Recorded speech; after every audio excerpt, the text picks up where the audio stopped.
Salutations, adventurers! Welcome to Roll for Felicity, where we play serialized one-shots in an abundance of systems with assorted players. My name's Taylor, if you're new here. Okay. I got worried because last time I streamed, my mic just was not working, and so I looked down and I was like, is my mic even working right now? It is. Hello.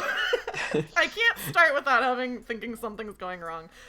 We are here today playing a game called Power Outage, which I'm super excited to play, and I'm super excited to be running this game because I've been wanting to play it since like August. But the game is by Abraham B. Bars Elder. And it is a game that's geared towards adults and kids being able to play a tabletop game together. None of us here are by age children, but I think a lot of us, if not all of us, are children at heart. So I thought this would be a good game for us to play. I think that's everything I have to say to introduce myself and the game for now. So I'm going to throw it over to my players today for them to introduce themselves. And we're going to start first with Josh. Josh, do you want to introduce yourself to anybody who doesn't already know who you are? Yeah, hi, I'm Josh, aka Zay. Pronouns are they, them. Let's see. I'm sure you all know I play too many RPGs. I can't say no to a game. Speaking of being children at heart, I've recently described myself as a professional toddler. I think that's pretty accurate. So Wonderful. There's that. I also read a bunch of comic books, so I feel like I'm ready for this stream. Yeah. Yes. That's me. Over-prepared. Perhaps have been preparing your whole Probably, life. probably.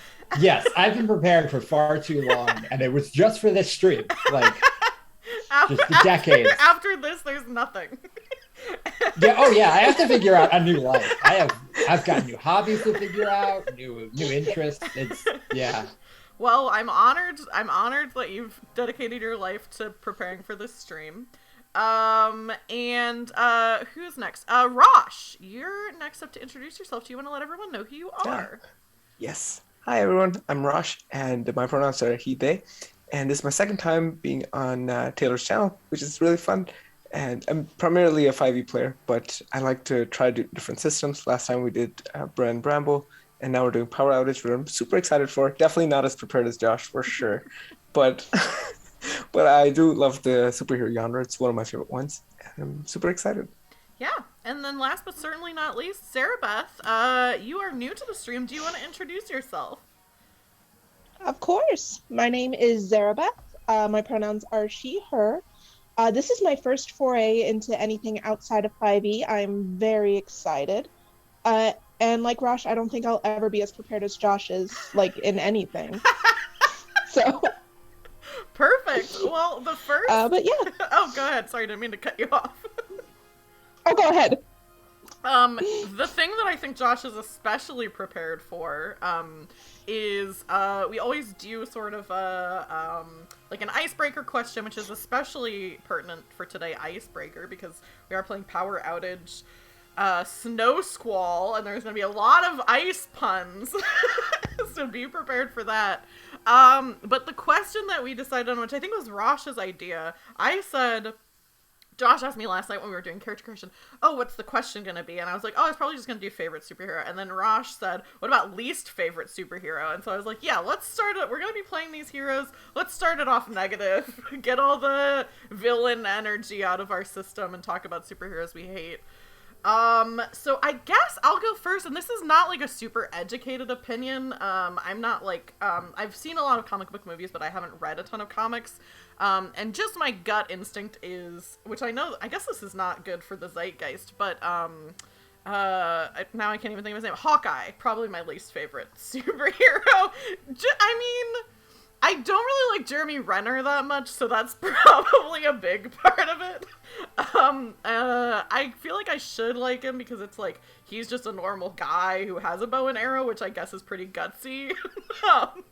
But not a huge Hawkeye fan, even though the show is currently airing. So I haven't seen that. Maybe I'd like him more after the show. But Josh, you tweeted basically saying that you had a lot of opinions. So Oh, I always have a lot of opinions about a lot of things.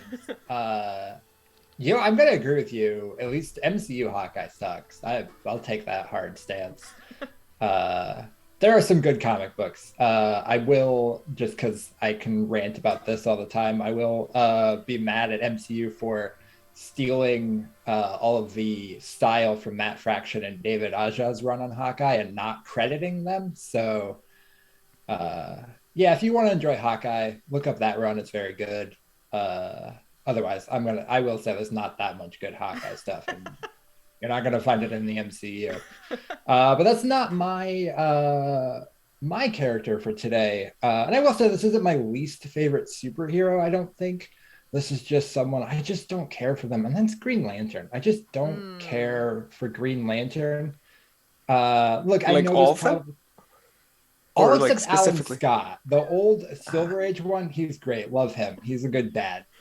He's great. The rest of them don't really care for him. I'm sure again there's like good runs out there, but I just don't. I haven't found them, and also they're space cops, so I just kind of have to be space pigs. Them. Yeah. Yeah. Fair. Yeah.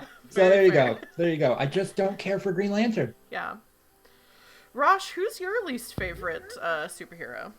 I already thought of Hawkeye, like MCU Hawkeye as well. So, but I also thought of an alternative. So since everyone did hate on Hawkeye already, I'll join in on that first. And I completely agree. Like taking credit from the comic was weird without actually attributing it. And even the closing credits, I think, were very similar to this style, which was really annoying because it looks amazing. But apart from that, if you guys have watched The Boys, I really don't like A-Train. Like, I think you're meant to not like A-Train, but I really don't like him. He's really annoying. I haven't watched The Boys, but I keep seeing people recommend it, and I've seen like clips and stuff from it, so I want to, but I have not yet. So I'll take your word for it. As a fellow Hawkeye non-appreciator, I believe you. And Zarabeth, who's your least favorite hero? I mean, yeah, Hawkeye all the way, but other than that, no joke. No. My first MCU movie, my sister took me to see Endgame, and I don't care for Black Widow or Hawkeye, so that same. One scene towards the end, I was just like, I don't care what happens at all to either of these characters. Exactly the same. Someone I jump. don't really care about either of them. The whole scene, I was like, this is so long for characters that, as far as I know, most people do not really like. Gut reaction. I don't like Superman. Oh yeah. Like, for no reason. I don't have like he's boring or anything. I just don't like him. Yeah, that's fair. There's a lot of oversaturation with Superman. Rosh looks like he's holding back. No strong opinions. Okay. I just think it's an interesting opinion to have. Oh no. We're gonna get some tweets afterwards from Raj about Superman. We all agree that Hawkeye sucks, but we devolve into a huge fight over Superman. I hate Superman. Don't at me. Lex Luthor has joined the chat. Finally, someone gets it. Well, before we devolve to infighting, I'll go ahead and quickly describe kind of what the scene is for our one-shot today. So I mentioned that we're playing this game called Power Outage. Oh, I'm neglecting a couple of things. I need to do this. If you want to see any of these players outside of the stream, there are some links in chat to Twitters, I think all Twitters, and then also Instagram handles and Tumblr handles. And then also, if you want to find out where to get this game that we're playing, we are playing this game called Power Outage by Abraham Bibars Elder, and you can get it at poweroutagegame.com. And this is also, I didn't tag the stream family friendly just in case, since it is live, if anybody like slips up and swears or something like that. I didn't want to be like, oh, this is family friendly. But the goal for the stream is to be family friendly because the game is designed for adults and kids to play together. So the VOD definitely will be. If anyone does accidentally say something inappropriate for kids, I'll edit it out. But I also told everyone before, and please just don't, because I hate editing. So everyone be on your best behavior. But the game, is similar to, it's a D20 system, so there are some aspects of it if you've played, Dungeons and Dragons or another D20 system, there are some similarities, but, the, attributes, there's fewer attributes and everything's a lot more simplified, so that kids of, like, various ages can understand it. And then also the rule book includes, a big portion on, like, how to play tabletop RPGs with kids, and like best practices, things like that. It's a really good read. I think it's really well designed, and I'm really excited to play the game today. And with that, oh, there's one other thing. I almost always forget to do this. During the game, if you want to affect what happens during the game, there is a way to do that, which is through some tips. So let me do this. If you tip 200 bits, you can give a player advantage on a roll. They don't have to use it right that instance. So if you're just kind of like, oh, I think this player is going to need to roll with advantage, you can tip 200 bits or $2. For 500 bits, you can either give all 3 players advantage, which they can hang on to, or this game also has villain weaknesses as a part of the mechanics. So for 500 bits or $5, you can activate a villain's weakness. And if that happens, I'll talk a little bit more about the weaknesses system. And then that might come up anyway during stream. So that's just something to keep in mind. All of the tips do go towards the performers. So of course, just you being here today is wonderful and a lot of support. But if you want to support the players just a little bit more, you can use tips and then also impact the game. So with that being said, let's get into the game, which is... Our story begins in conflict. The 3 of you have been called to a laboratory, which is, we decided before stream where you all intern at. But it's a laboratory in Shorai City, which is kind of like a Neo-Tokyo kind of setting that's in the book. And you've been called to the city by your, I have in my notes your friend, but I would say more accurately your boss, a scientist named Dr. Jillian Chill, who provides tech equipment to heroes under the name Jillian. You've received a call from her that her secret lab has been broken into. You rush to her laboratory and find the safe door open. And we're getting right into it. I'm going to move you all to the laboratory on roll 20. So you're in this laboratory, and you find, oh, I don't think I have your minis on here. Hang on. Let me get your minis on here.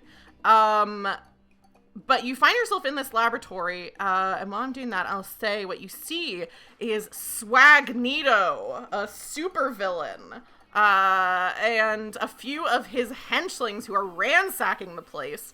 Swagneto turns to face you, and you can see that he's holding some kind of scientific equipment in his hands. He throws his head back and laughs, saying, "You think your puny powers can stop me and the variable persons?" But since the 3 of you have the drop on them, you'll be able to go first. And while you're thinking about which amongst you wants to go first, I will get your tokens on here, and I'll kind of just drop you towards. Whoa! Wow, this token came. Big one. Yeah, huge. Oh, we got this. Yeah, you're also. I forgot to mention. I would like to. You're giants compared. I would to like to everyone step else. on them. Well, I would like to smash. One of these tokens is big because that character is actually that big. So, one of them you wouldn't be able to anyway. But whoever wants to go first, if you want to describe your character, what they look like, and what their first action is, while and essentially you're covering for me while I get your tokens set up.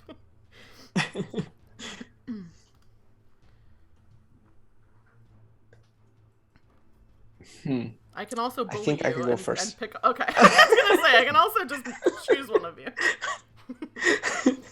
All right. So you can see that Arcane West is kind of bronze-skinned, standing at around 5'10" ish, and has like a cowboy hat on, dark brown, matching coat, and of course boots with spurs. And you can see like on his right and left, he's got holsters, but inside the holsters aren't guns, but wands, which have been carved out to look like revolvers. And yeah, they're both at his side, and he steps forward. Wait, we can take our turn now, right? Yes, you can do your I'm turn not now. mistaken. You'll be able to move Alright. Arcane West in like 2 seconds. If you. No, I think I can right now. Okay, Yeah. cool. I wasn't sure if I would have to save first. So yeah, you can go ahead and take your turn. All right. I'm gonna move 3 squares this way. Okay, and I just have. All right, and I'm gonna shoot these two. I'm gonna grab both of my guns and say, "I may not be an artist, but I can sure draw." And I'm gonna Very good. I'm Very gonna good. shoot both of these guys and use my ability, Fan the Hammer. Nice. So each of you can use your ability 6 times during combat. So you can just keep track of that. All right. And then, of course, Roll20 is giving me a hard time right now, so hang on 1 second. Da, da, da. Okay, you should all be able to move yourselves, and you should also be able to see your yield points and each other's yield points over your heads. Nice. Perfect. Okay, so for Fan the Hammer, you do 4 damage, and you wanted to split it across 2 enemies, right? Did you want to do that Yes. just 2 and 2, or? Yeah, 2 and 2. Okay, cool. So the 2 that you go for, so we've got 5 enemies here. The one on the bottom, is Swagneto, which the character art, the reason why he's so small and different from everyone else is because I just pulled the character art from Power Outage because it was so good, and I was like, I just have to use that for the token. The other 3 who are kind of close to you are the variable persons, and so they're like kind of teenage powered individuals. You can kind of see like one of them has like kind of seems like flame powers. One of them I don't think you can tell just by looking at her what her powers are, and then the other one kind of looks like Cyclops from X-Men, so you could probably guess kind of his whole deal. And then there's this giant guy over by Swagneto. Swagneto is wearing like kind of a Magneto outfit, but he has stunner shades on, some extra bling, very swag. And the giant next to him is Slactus, who is a giant. He's wearing like kind of like the silly straw hat with some like soda cans on either side, these big soda cans, and he's wearing pajamas that are like space themed pajamas. He looks very sleepy, but still menacing. And both Slactus and Swagneto are holding some kind of tech that you can't really recognize. It seems like they've ransacked it from this room. So yeah, Arcane West, you have done your Fan the Hammer attack. Which 2 enemies did you want to split that across? Mr. Cyclops guy, Okay. and this person here. Cool. So I'll do that. And what does, yeah, you said you pulled out and, do the shoot. Like, what does this look like? Like, what do the shots look like? You described your guns, I think. Yes. So there's like a zap of lightning that kind of streaks towards them both, and yeah, from both of the guns. Yeah. Or should I say wands? Yeah. So you're just, shooting across with these wand guns, and both of these villains like kind of like fall back. This magical energy splashes against their armor, and in this game, the characters, instead of having hit points, have yield points, which is the amount of like hits they can take before they yield. There's no death in this game, so if all of the villains go down, the villain half yields. If all the heroes go down, the heroes yield. And the the play continues from there. But that's a strong first turn from Arcane West. Who of the two of you, either Josh or Zerbeth, which of you wants to go next? Give us that. Ghost, do you want to go? Yeah, sure, I'll go. Go ahead. Thank you. Okay. So Ghost is a young Italian woman, nice olive skin, dark black hair. Ghost's powers are that she can go invisible and take any form she wants. Yeah. So Ghost is going to use her ability Haunting to go, or not Haunting, Phantasm to go invisible. Cool. And she is going to sneak. Question: these squares on here, are they by the 4 square or by the 1 square? Like, the square they're we fit by in, the or... 4 square. It should, your character Okay. should snap into place if I did it right, which is not a guarantee, but I think they will. Just wondering. Yeah. So she's going to go invisible, and she's going to go 1, 2, 3 over to this guy, Cool. and just bonk him on the back of the head with like a nice good punch. Yeah, so the way that just a punch works is you're going to go ahead and roll your impact, and for Alright. that character, I am going to roll my Omer, which is my, like, defensive ability. So let me pull up that person, Oof. and I'll roll their Omer. I do have my rolls hidden, just so you can't see what exactly they're adding to it.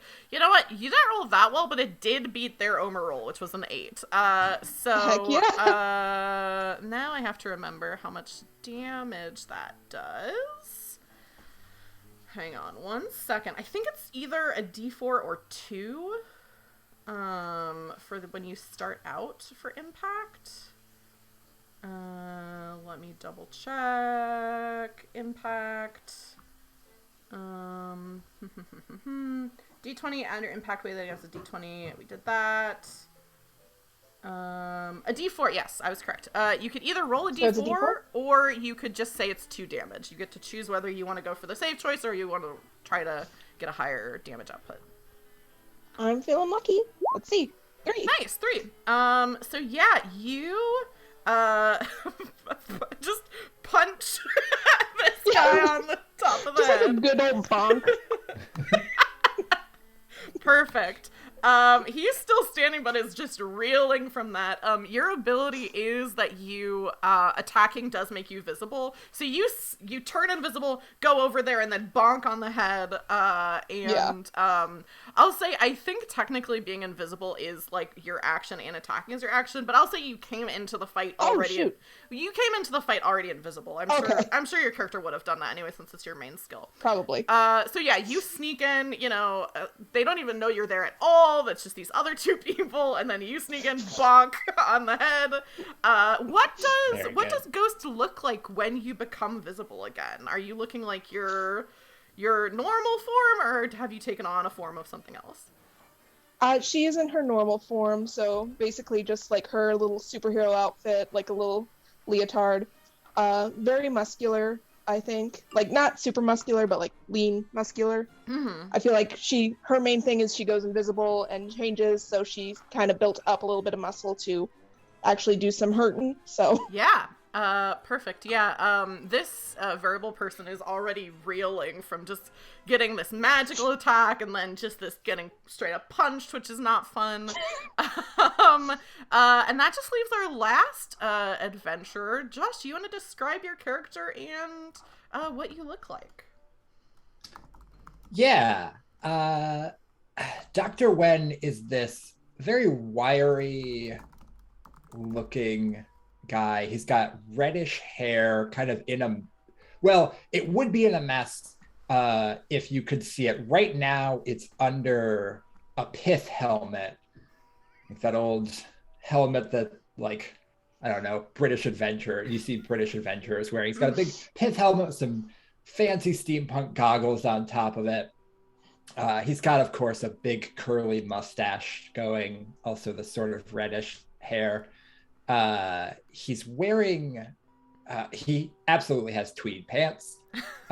He is wearing a big like leather vest thing with all kinds of weird blinky lights and glowing pieces to it.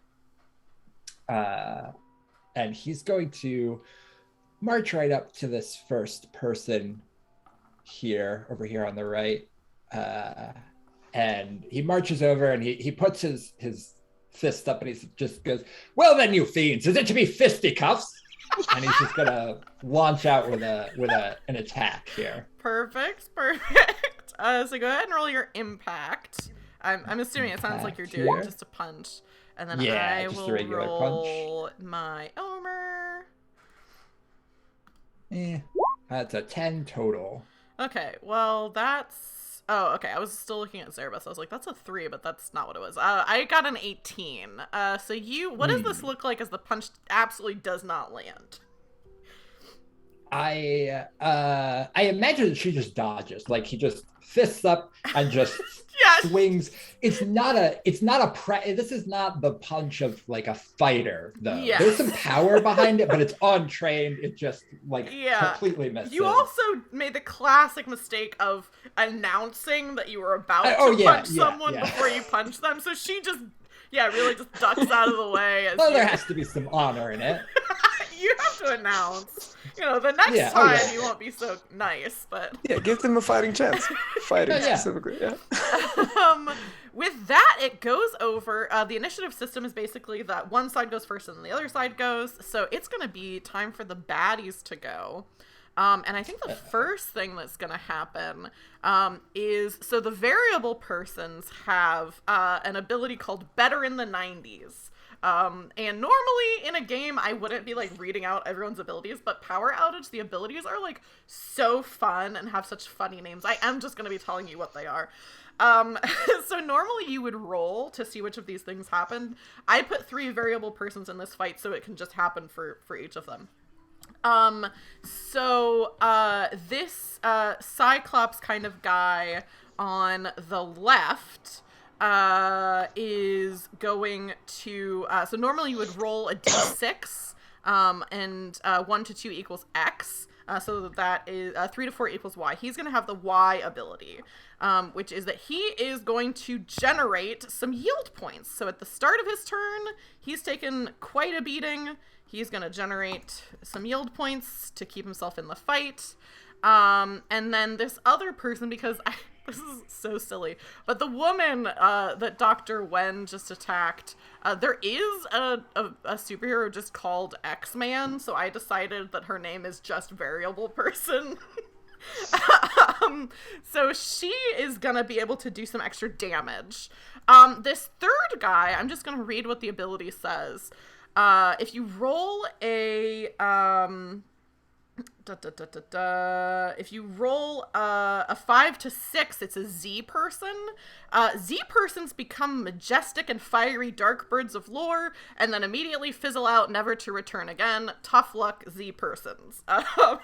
So this guy in the center, you see like this fire starts circling around him. It looks like he's gonna do something really cool, and just when it seems like he's about to land an attack, he just disappears. So that's him. But this Cyclops is going to, I think since Ghost is visible now, is going to just punch Ghost.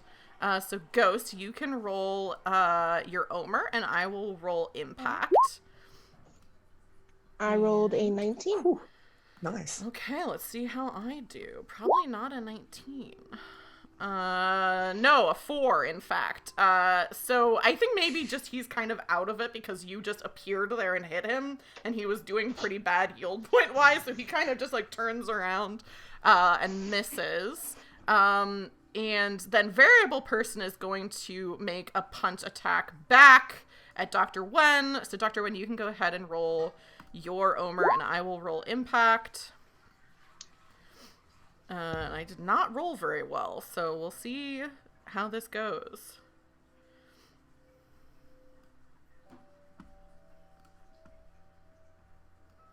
Did you roll and I missed it? Sorry.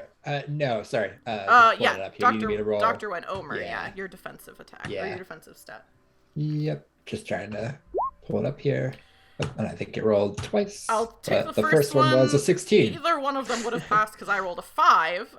So you're trading blows, and she says, "And now to return the favor, I will announce that I'm about to attack you." And she swings and completely misses you.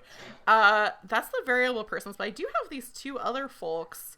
One of which, let me see. What's Slactus gonna do?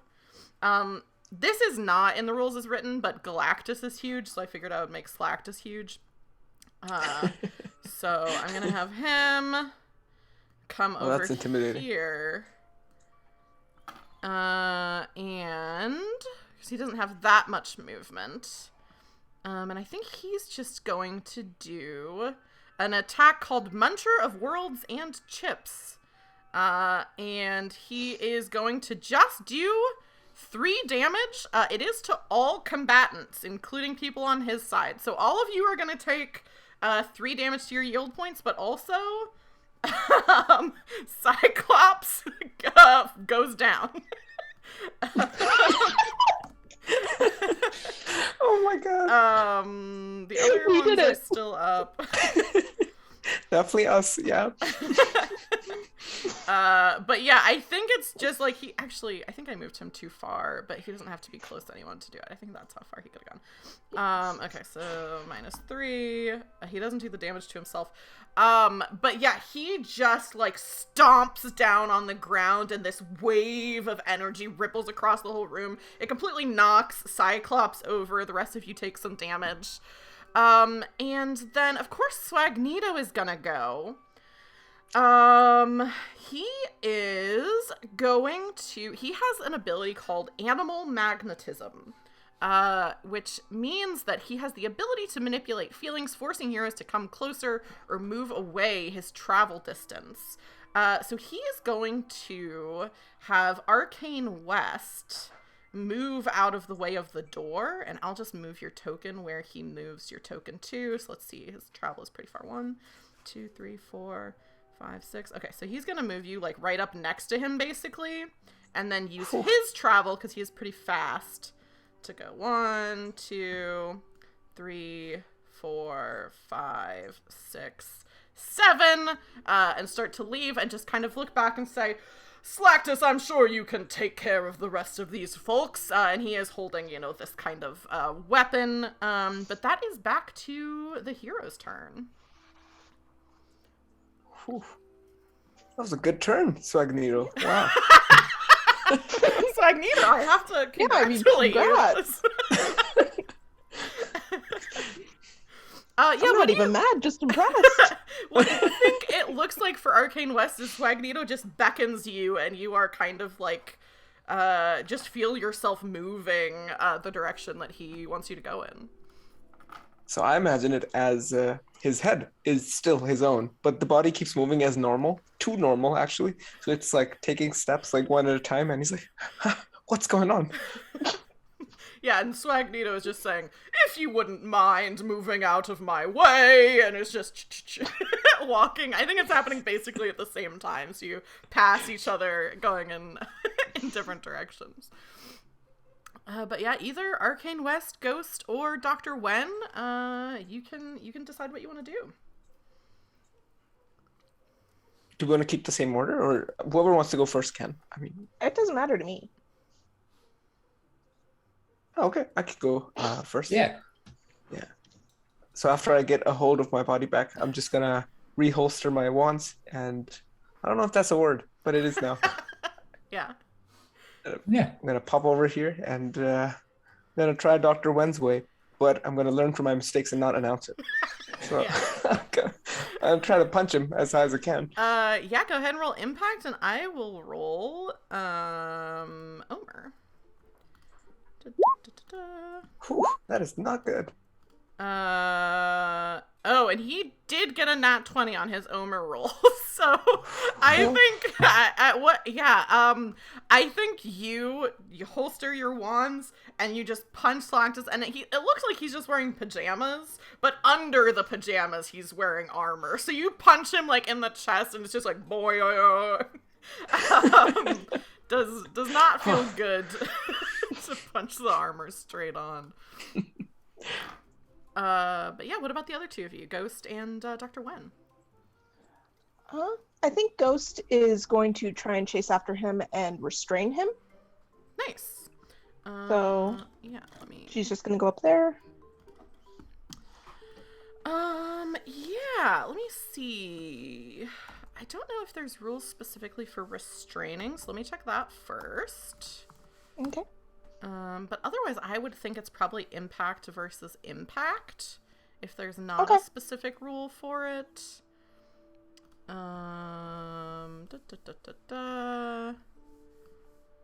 Let me scroll up.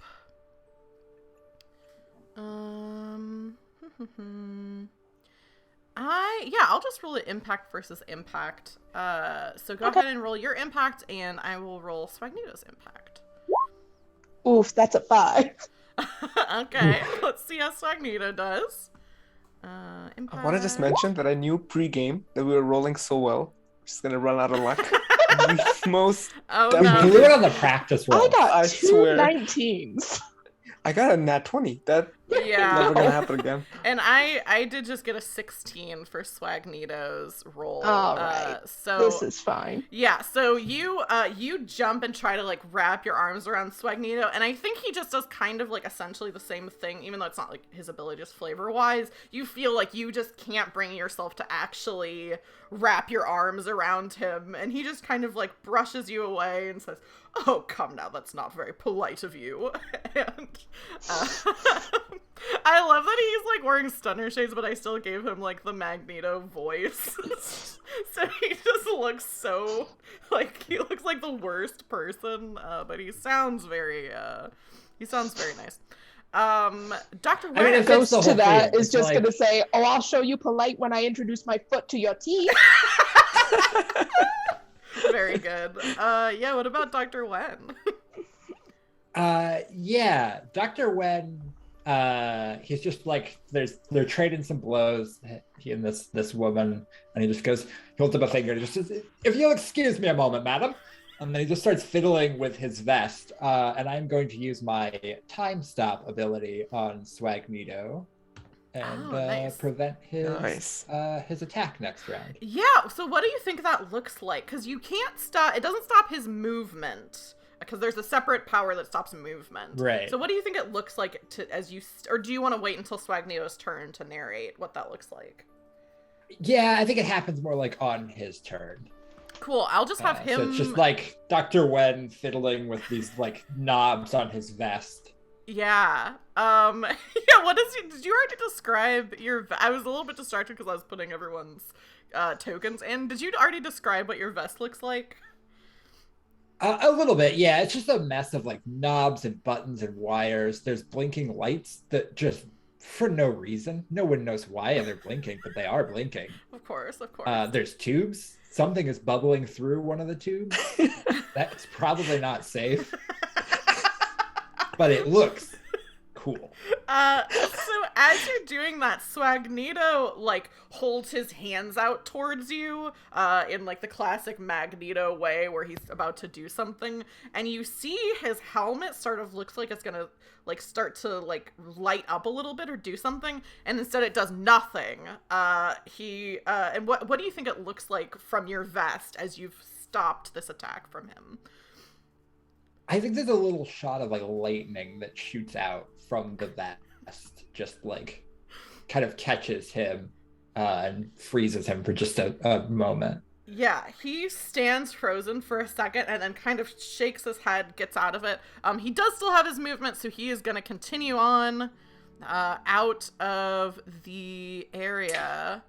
And I actually, I went the wrong way. I actually think he's going to completely make it off of the map. So I'm going to do that. And you are left with these other, other two, because Cyclops is out. Dark Phoenix is out. Let me see, what is Slactus gonna do? Oh, I'll ask, I'll save that for later, because I think we're wrapping up. I think he is just gonna do a punch attack. So let me roll impact, and I think that's gonna be on Arcane. So I will roll my impact. And Arcane, you can roll your Omer. Okay, he did get a nat 20 on his roll, and this game does have, when a nat 20 happens, something, like, really good happens. So, or for you all, something bad happens. I am just gonna go ahead and double his damage, for his impact, because that seems like the easiest thing to do right now. So, I'm gonna roll 2d6, because his damage is normally 1d6. But he got a 2 and a 1, so not too bad. I took a gamble on that. It could have been worse. I think Nice. 8 damage. It would have been 8 damage if I would have just taken the average, but it's only 3. But I think because it is a 20, he just like has this huge fist and just brings it down on the top of your head. And I think, Arcane, you go into the ground a little bit just from the impact of this punch to the top of the head. And I think variable person is gonna make an impact attack on Ghost, since you were trying to go after Swagneto. So go ahead and roll Omer, and I will roll impact for that as well. I like that this game has like you roll defense as well, which kind of makes sense. Yeah, it's fun. Because you don't always have your guard up. Yeah, and I think kids also, like, it's the more dice rolling for a kid, the better. So like having Or more for stuff adults, to roll, definitely more fun. Yeah. and for adults. So I got an 18 on my impact attack. Ghost, you want to roll your Omer to see if that hits you?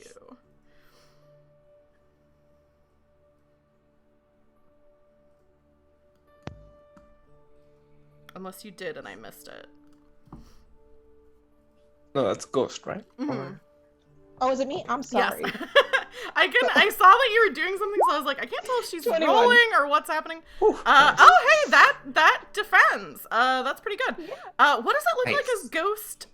You could either have, like, completely dodge this attack, deflect it in some way, but the attack doesn't hit. What does it look like as you don't? I think she kind of just like jukes him, where she just like ducks underneath it. Yeah, cool. So Nice. this variable person goes to swing. You just duck down, miss her attack on you. And that is then gonna be back to the 3 of you. It looks like Swagneto has made his escape. He has very high speed, so he's out of here. But you still have Slactus and this last variable person left. What do you want to do? One question. You said we can use the powers 6 times during combat? Yes. Or I believe so in one it's- combat we can, yeah. I believe it's 6 times during one combat. Let me double check that real quick. Definitely should use those more. Okay. Let me see. Powers. Combat powers. I'm almost positive that's right. Yeah, powers per battle is 6. And that's that's like 6 total, so you each have 2 powers. That's split between the 2. Yeah, all right. Then in that case, I'm going to after trying to hit him, I'm going to try to take a tumble and draw my wands again. And I'm going to say, reach for the sky. I'm going to use Fan Hammer again. Cool. Ooh, nice. Nice. So 6. that's Nice. 6. So do you want to do 3 to each? Well, actually, I'll just tell you, variable person looks pretty hurt. So I don't think it would take 3 to bring her down. Just because you can would be just able do to 2 see. and 4. 2 and 4, cool. So variable person hits the ground, just kind of like panting, and like she puts her hands up and she's like, okay, I'm out of this. This is way tougher than I thought it was gonna be. Slactus kind of rumbles and says, we can't give up this easily. But he's, that's the first time he's been hit, so maybe it's a little bit easier for him Fair to enough. not want to yield. But yeah, that's Arcane West. What about either Ghost or Dr. Wen? What do you two want to do? Yeah, do you want to keep the same order? And It doesn't matter to me. If you have an idea, go ahead and go for it. Because I'm just running around hitting things. Just punching. Yeah. I'll go ahead and go, although I think it's pretty much the same thing for Dr. Wen. He's gonna step over to Slactus and tap him. I guess not on the shoulder, because that's too much of a reach. Yeah, he's So, pretty tall. like the back or the thigh or something, and just say, "Excuse me, I think I'm in need of a new dance partner." And then he's gonna throw another punch here. Letting people know. Look, he has his code. Wonderful. Okay, so that's a 10 for the attack. Let me see what another 10. Slactus does. My Omer. You can't just go around punching people. It's rude. Yeah, you gotta tell him first. He actually didn't roll very well, so that is gonna hit. So you can either do 2 damage or you can roll a d4. Ooh, I'm gonna roll a d4. And it's a 1, so poor choice. Well, to be fair, he's very tall. He is very tall. Yeah. I imagine you probably. It's a poor choice, but it's your choice, and that's what makes it worth it. I got to make it. I think this looks like you just punch him in like the back of the kneecap, so it's like, but to be fair, that does hurt. It does hurt. It does leave you a little bit of a filter. Ghost, what do you want to do? Yeah, same thing. Except she's not gonna announce. Yeah, she's not gonna announce. Yeah. Go ahead and make She's gonna run over there and just give a punch. Impact. I'll roll for Omer. 22. That is also gonna hit. So do you want to roll a d4 or do you want to just take 2? Yeah, I'll roll a d4. Oh, no! That is also a 1. You know, we're learning. Moral of the story. We're learning Moral lessons. of the story is we should take the average. No, don't trust the dice. I think that you punched him in the back of his other knee, so he like recovers from one and then like falls from the other. That is gonna be Slactus's turn. And I think he has this ability. I think he can do it a number of times, if I'm not mistaken. Let me double check real quick. I think he's just gonna do the 3 damage to everyone, especially because his allies are down now, so it's not really bad for him to do that at all. So let me see. Let me just make sure this isn't. Yeah, really shouldn't have left him. He's pretty strong. Okay. Yes, infinite. Okay, so he's going to do 3 damage to each of you. And would do 2 damage to his allies, but does not because they're already yielded. I think they're already like on the ground, and he does the stomp again, and this wave of energy comes out, and they both just go, "Oh, Slactus!" as they're kind of like bounced around. We already gave up. Just give up. They're clearly teenagers. Oh, I imagine the whole ground, like the floor, does like a wave, right? Yeah. Ooh, cool. Yeah. You're all still up though, and it is your turn. Barely. Yeah, do you want to go Arcane West since you've taken Oh yeah, sure. We could take the same hits. order. So yeah, as I gain my footing, I'm just gonna go for the old punch-a-roo, and I wind it up, and then let him have it. Nice. I gotta roll Omer. I keep forgetting that I also have to roll for the attacks. I think this is the first game I've played on stream where you have to roll. Oh, that's a nat 1 for me.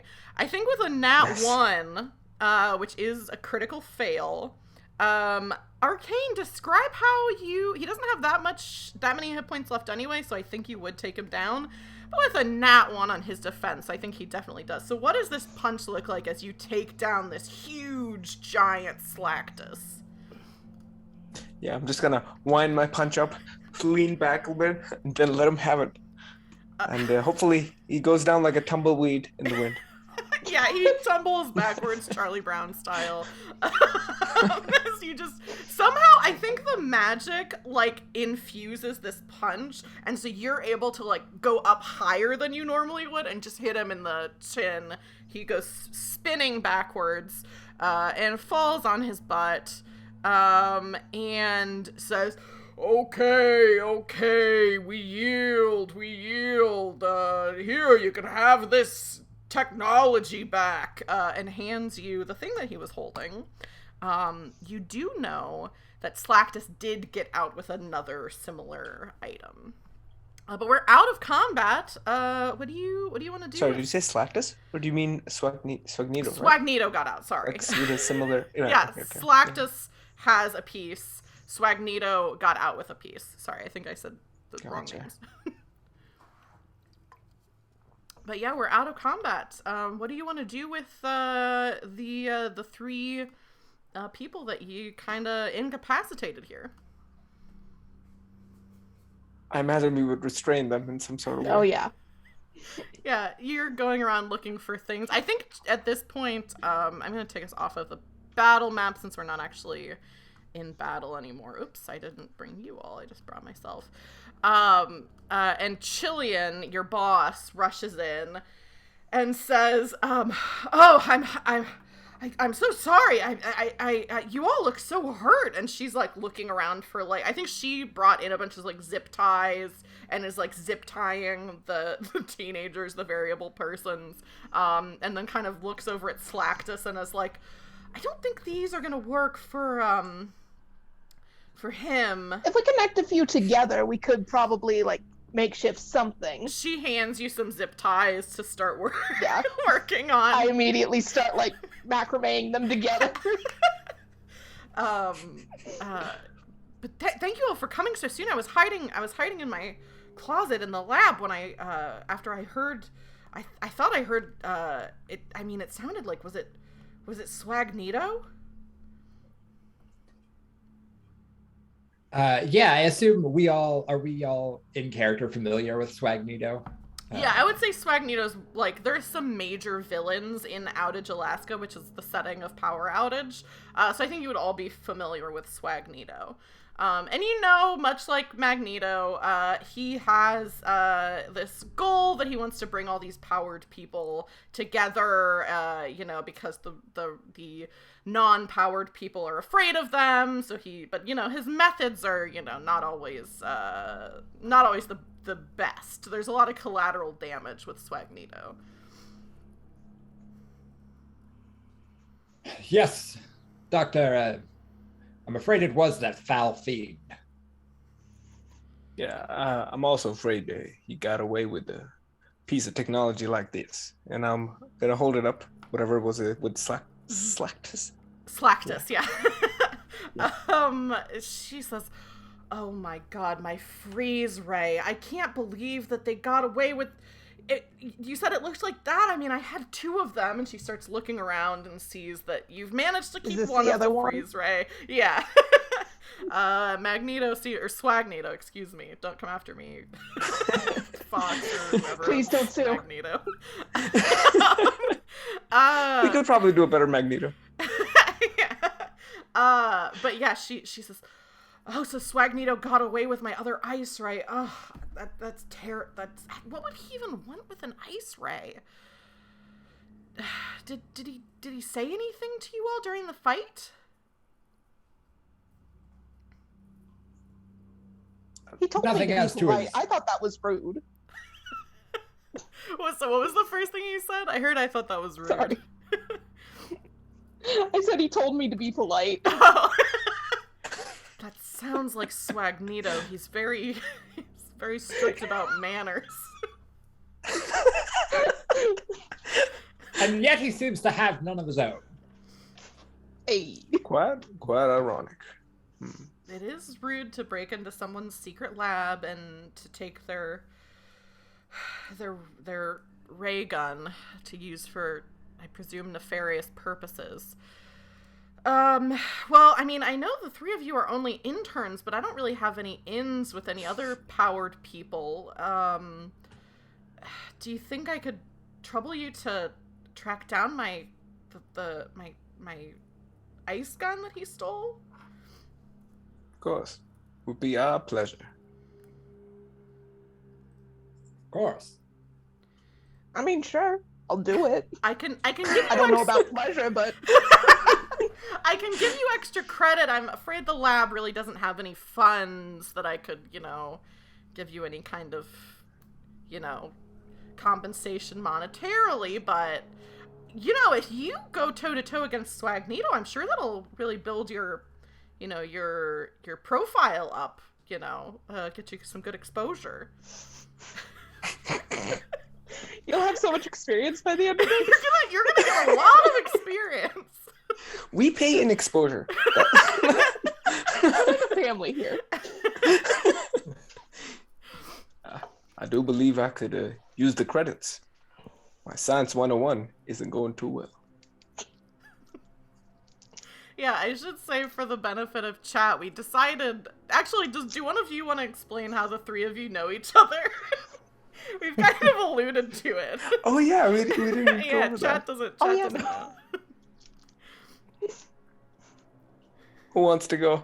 I feel like it's the hardest part. I can also explain. Okay, I can.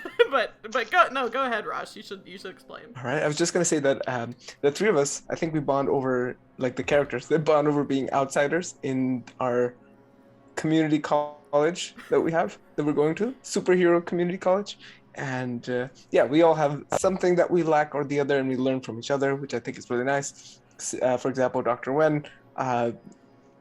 Arcane kind of tries to learn about technology from Dr. Wen because he's definitely not well versed with any sort of technology. And you guys can tell about your weaknesses as well, if you like. Yeah, this would be a good time to mention your weaknesses as well. Dr. Wen has a real lack of. I don't think we've mentioned, so just for context, Dr. Wen is a time traveler trapped in the current day. From a more distant past. So he has a lot of history and knowledge to catch up on. Some very big gaps in his knowledge. Mm-hmm. And Ghost is I don't know if you noticed, she has some anger issues. But she also is vulnerable to electricity attacks. Anger issues vulnerable to electricity, yeah.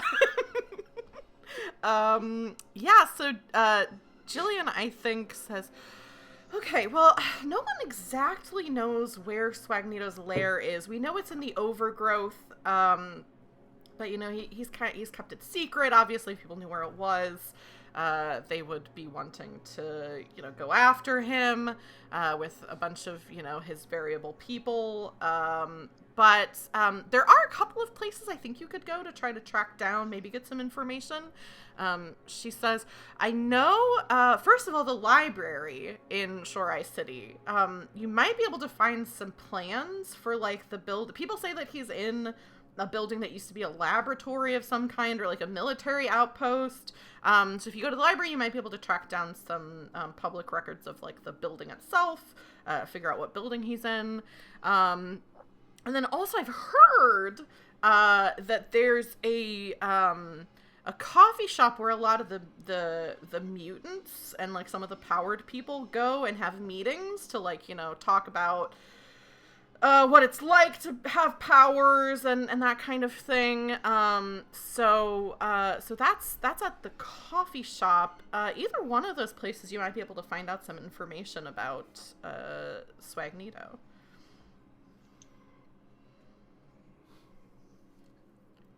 Yes, I suppose we should do some asking around.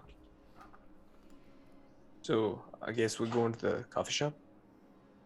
I could go for a cup of coffee. People. Regular old cup of Joe. All right.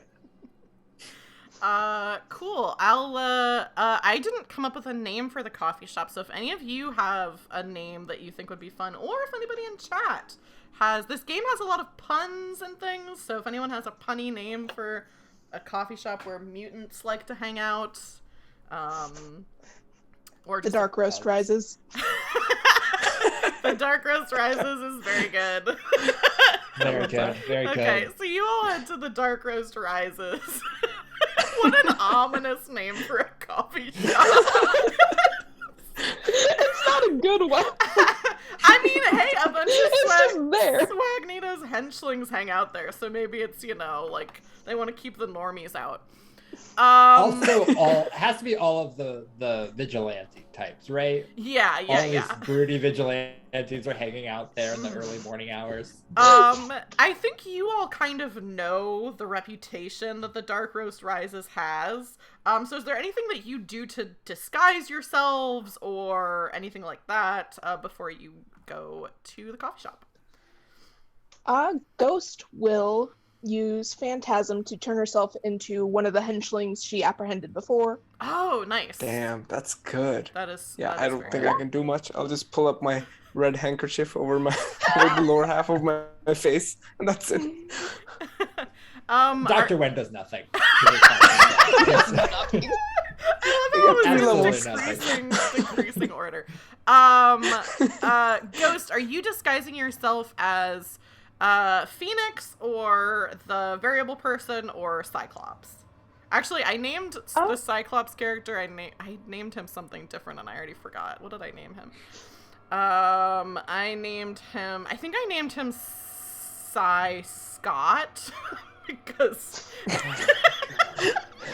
Oh my god. Actually, another character I don't like a lot is Scott Summers, but let's not get into that. All right, let's not get into a fight here. Oh no. Both of you roll impact against each other. We'll see who wins.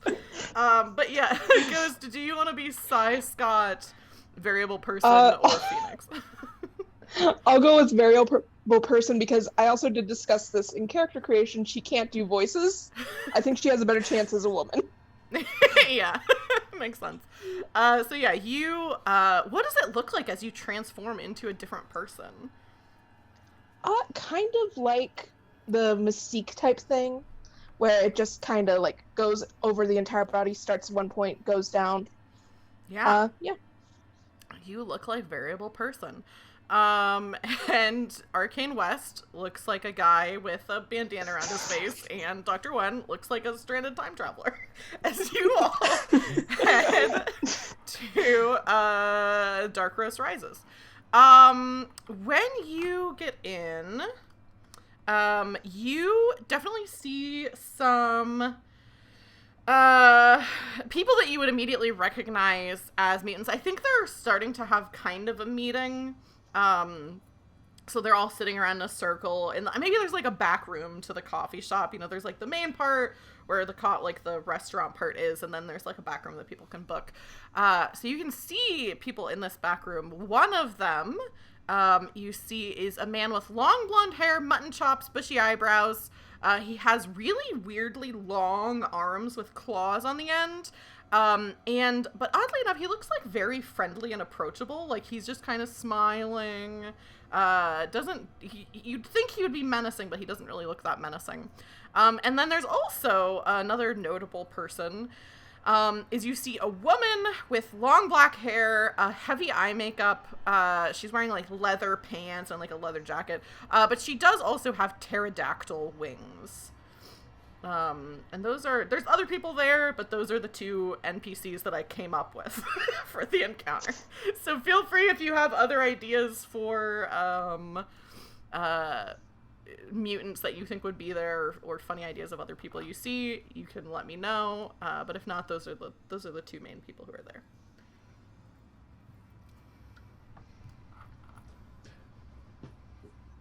Well, chaps, does either of you want to lead our investigation here? I do think Ghost might be well suited.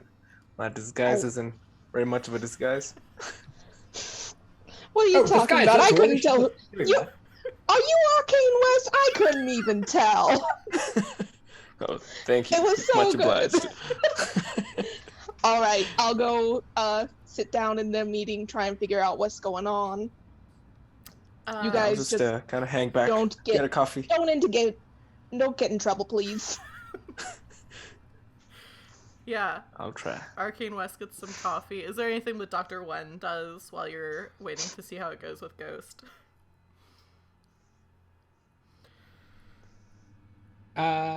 He's going to just stand sort of like awkwardly, I think, off to the side, sort of like. Does Dr. Wen know like what a coffee shop is? Has Dr. Wen been to a coffee shop before? Look, they're in community college. He has to have been to a coffee shop before. That's true. He and Ghost had a long discussion about the different types of coffee. Yeah. Yeah. So Ghost, you go into the meeting and have a seat.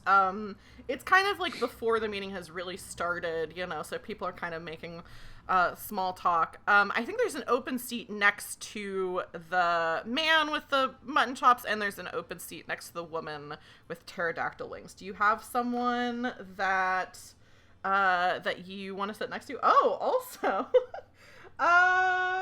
this is so good. B-Bars is in chat, who wrote this game and contributed welfarine. His bones are infused with adamantium and caring, which is very good. Amazing. Well, now I'm gonna go sit next to him. I was gonna say maybe welfarine is the like barista, maybe. Ooh. Yeah.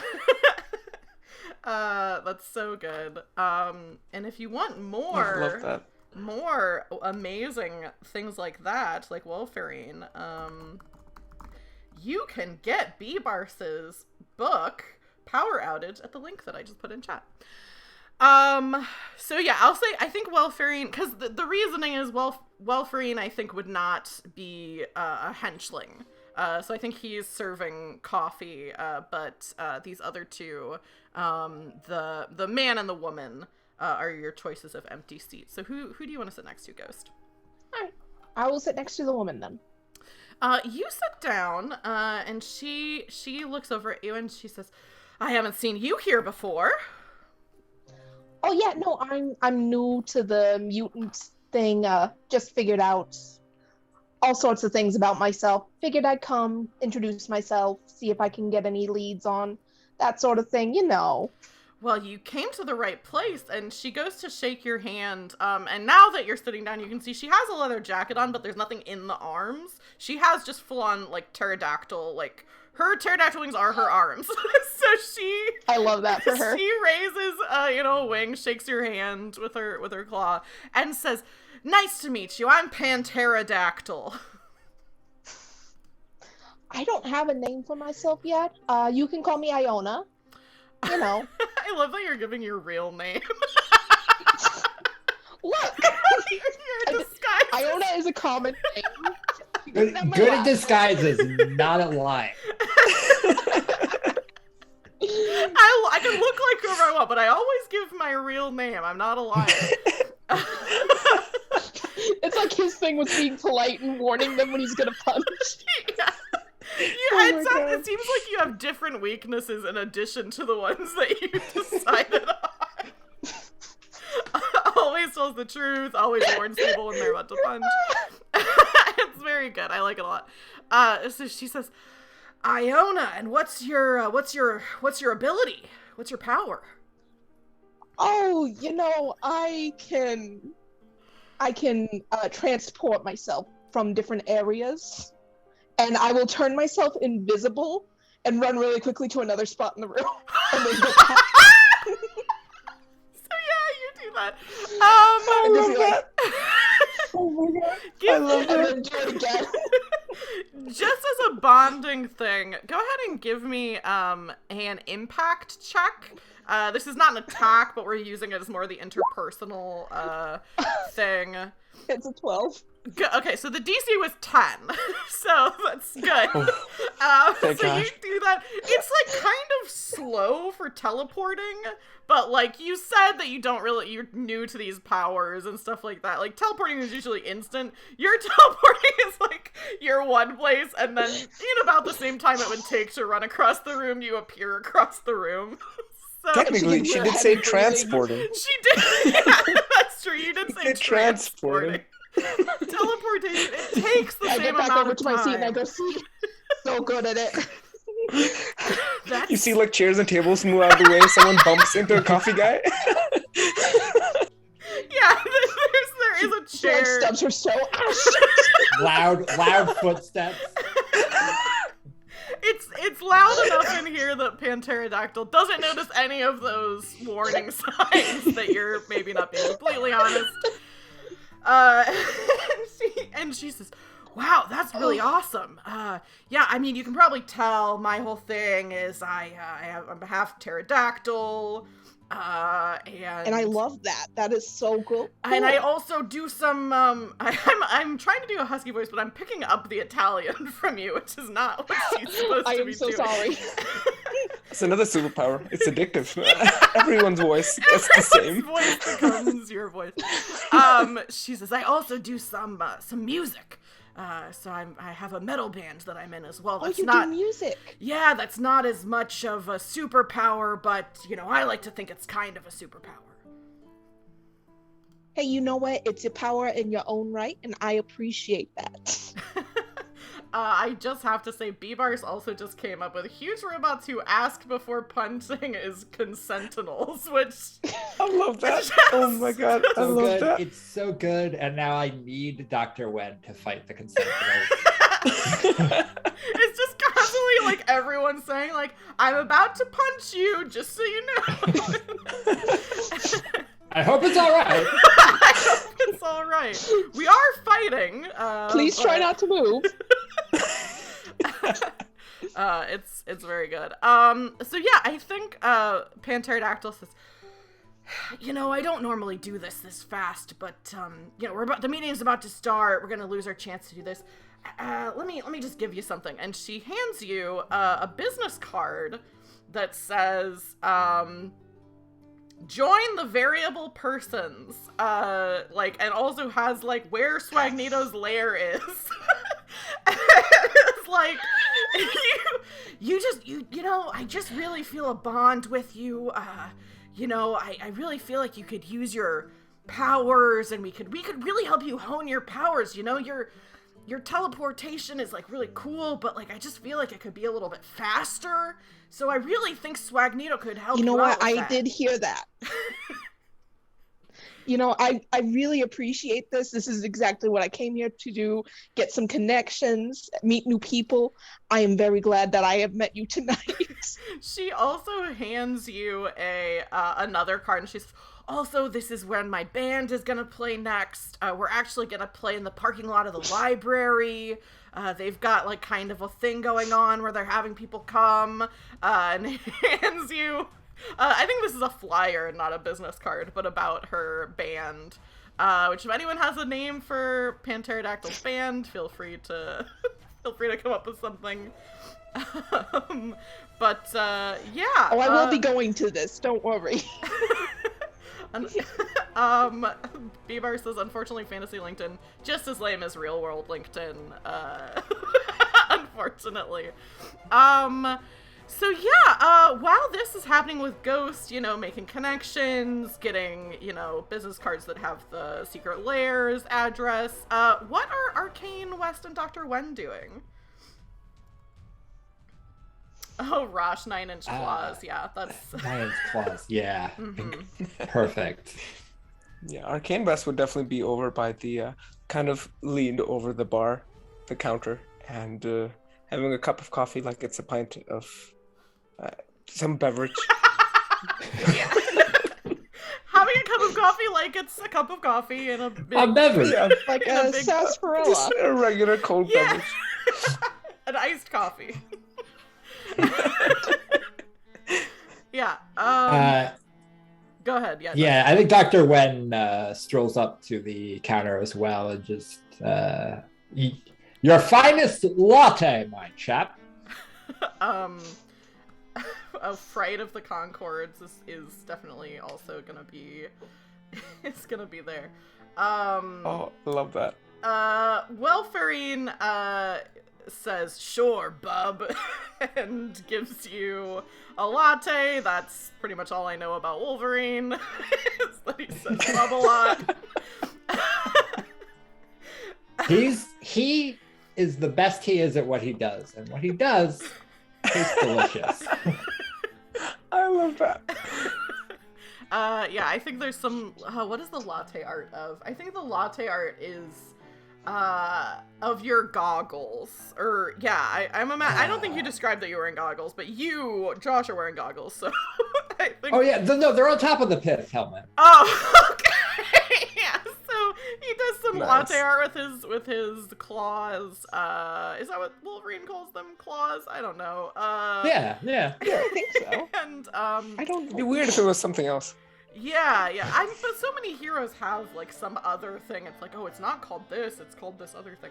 But yeah, he does a little latte art of your steampunk goggles in your latte and hands it over and says, Oh, the visual is so cute. And just with his long ass claws.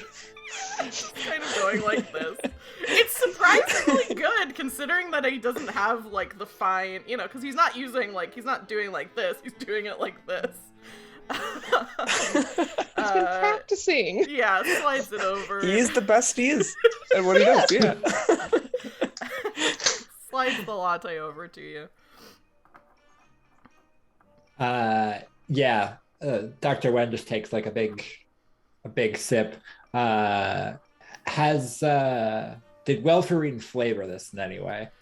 Probably not if you didn't ask for a flavoring. I feel like that's Okay. that would be pretty bold of a barista, because you never know what people are like allergic to. So Right. just a latte, I think. Okay. Yeah, because I just don't think Dr. Wen. There's certain flavors he hasn't been quite exposed to heavily yet. So, but he just takes like a big swig of coffee, wipes the foam from his mustache, and just says, "Delicious." Glad to Hey, hear Doc. it, bub. You wouldn't have happened to try some cinnamon? Cinnamon. I have. It's quite tasty. Huh. I wouldn't have thought that. I'm not a big cinnamon fan, honestly. Yes, there's been plenty of flavors I've been introduced to. I'm not a fan. I can understand that. Is there something new you'd want to try? I've been trying to try it all, but some of the flavors you folks get up to these days. I'm gonna get myself a fancy frappuccino. Yeah, what flavor frappuccino do you want? Some Java chip like with the whipped cream and Yeah, some caramel. you can tell when you order it that Welfare, he doesn't roll his eyes, but like he doesn't like making the frappuccino. So he does it, but it's like you can tell he's thinking like, oh, I gotta clean out the blender afterwards. But he makes you a Java chip frappuccino, and slides it over to you and says, a lot of caffeine for one day. I might need it. What do you two have any plans? And my eyes kind of widen. I'm supposed to keep a low profile. Do you try to signal Dr. Wen in any way? Oh no. I mean, you would definitely have seen me getting kind of caught off guard. Yeah, I think Dr. Wen still speaks up. He's like, well, yes, we may have some unpleasant business on our hands. Unpleasant business. Well, as long as you keep it out of my my coffee shop, that's fine with me. I will see what I can do. He takes your latte, pours it into a to-go cup, and hands it back to you. He really does care. I think at this point, you've all been here for a little while. Ghost has kind of gotten the information that she needs. I think if Ghost wants to, she can sit through the meeting, and it's mostly a bunch of people with powers talking about, the inconveniences of their powers. I think Pterodactyl gets kind of teary-eyed as she talks about how the world just isn't built for someone has pterodactyl arms. and how, you know, like there's like a lot of utensils that she can't use because they don't fit her claws, that kind of thing. Yeah, does Ghost contribute anything to the meeting, or do you just try to slip out? She sits through at least half of it. She doesn't want to seem like she was just there to get information and then dip. Yeah. Because she is there to make connections. I feel like during Pandarodactyl's thing, she'll like go up and like try to comfort her while she's doing her thing. Yeah. Like do like the nice little pat on the back. Just like, it's okay. Yeah. She looks at you and she says, I knew I was right to give you that business card. You have a kind soul, I can tell. Oh yes. And she will like get up like saying she's going to the bathroom and will dip out. Oh no. So the three of you know where the secret lair is. If you would like, you can still go to the library and try to see if you want to find more information, or you can just head straight to the secret lair. It's totally up to you. Well, if we know where that fiend is, I think we should track him down before he gets up to any more nefarious business with that invention he stole. Time is of the essence. I did sidekick him in the face. Yes, and a lady should always keep her promises. I should. You're right. He told me to be more polite. Very good. Cool. So I'm gonna bring us over to the next scene on Roll20. I'm gonna briefly describe how the next basically thing is gonna go. And then I think after that we'll take our break because we have been live for about an hour and a half. That's usually when I try to take a break. And it feels like a good spot to. But I will first. Let me make sure that I set this up right. Okay. You should, in just a moment, be seeing mostly a dark screen. Is that what you all see? Mostly? You might have to zoom out a little bit. You should be able to see your tokens. You can go ahead and bring yourself back up to full yield points. Oh, thank God. Yeah. Thank you. Because, you know, you had time to regroup and do some other things. So how this is gonna work is, I will reveal parts of the map, as you are going through. So like as soon as you get to a spot where you would be able to see down another corridor, I'm going to reveal that to you. This map that I'm using is from the Power Outage core rulebook. And one of the things that I think is really cool about Power Outage is it's designed to include like a lot of puzzle type things like this. Which I think is, first of all, I love to include puzzles in, like, even D&D and stuff with adults. You can ask Josh, who was a part of, I had a whole setting in our home game that was the Wizard University, and, like, all they did was, like, tell riddles, and I gave the party a logic puzzle to, like, get into a door, because it was basically this door activated, and they had to, like, push things in the right spot. So I love stuff like that. And I especially think in a game that's built for, like, kids, switching up the type of thing that you're doing a lot is really nice, and giving kids like little workbooks and stuff like that. In the core rule book, this is basically just presented as a maze, which I think is perfectly good for kids. For adults, I thought I'd make it a little bit tougher on you all and, you know, obscure part of the maze. There are some hazards in the maze, so when one of those is uncovered, you all may take some damage. And there are also areas in the maze that are like helpful to you, so you would get yield points back. So whenever one of those is revealed, I'll let you know. And I think you can take turns deciding like where your character wants to go next. So I'll probably just have it like whoever reveals the area either takes the damage or gets the yield points back. I think that's probably the easiest way to do it. But basically what happens is you are headed to Swagneto's lair, and I didn't change this map at all because there were a couple different ways that you could get to this map. So I think even though it looks like it's, you know, kind of a warehouse thing, I think for the sake of how you came upon this puzzle, is it's a hedge maze, like outside, that goes all the way around Swagneto's lair. And you also notice that it's unseasonably cold. Like snow has started to fall as soon as you get to this area. Seems significant with what you know that Swagneto stole from Jillian. But I think I'm going to reveal, so you do have a little part that is revealed. And I'll say Ghost is going first since she's at the front. So I'm just going to reveal this next little spot, because she would be able to see that. And I think before we get into the maze proper, we can take our break.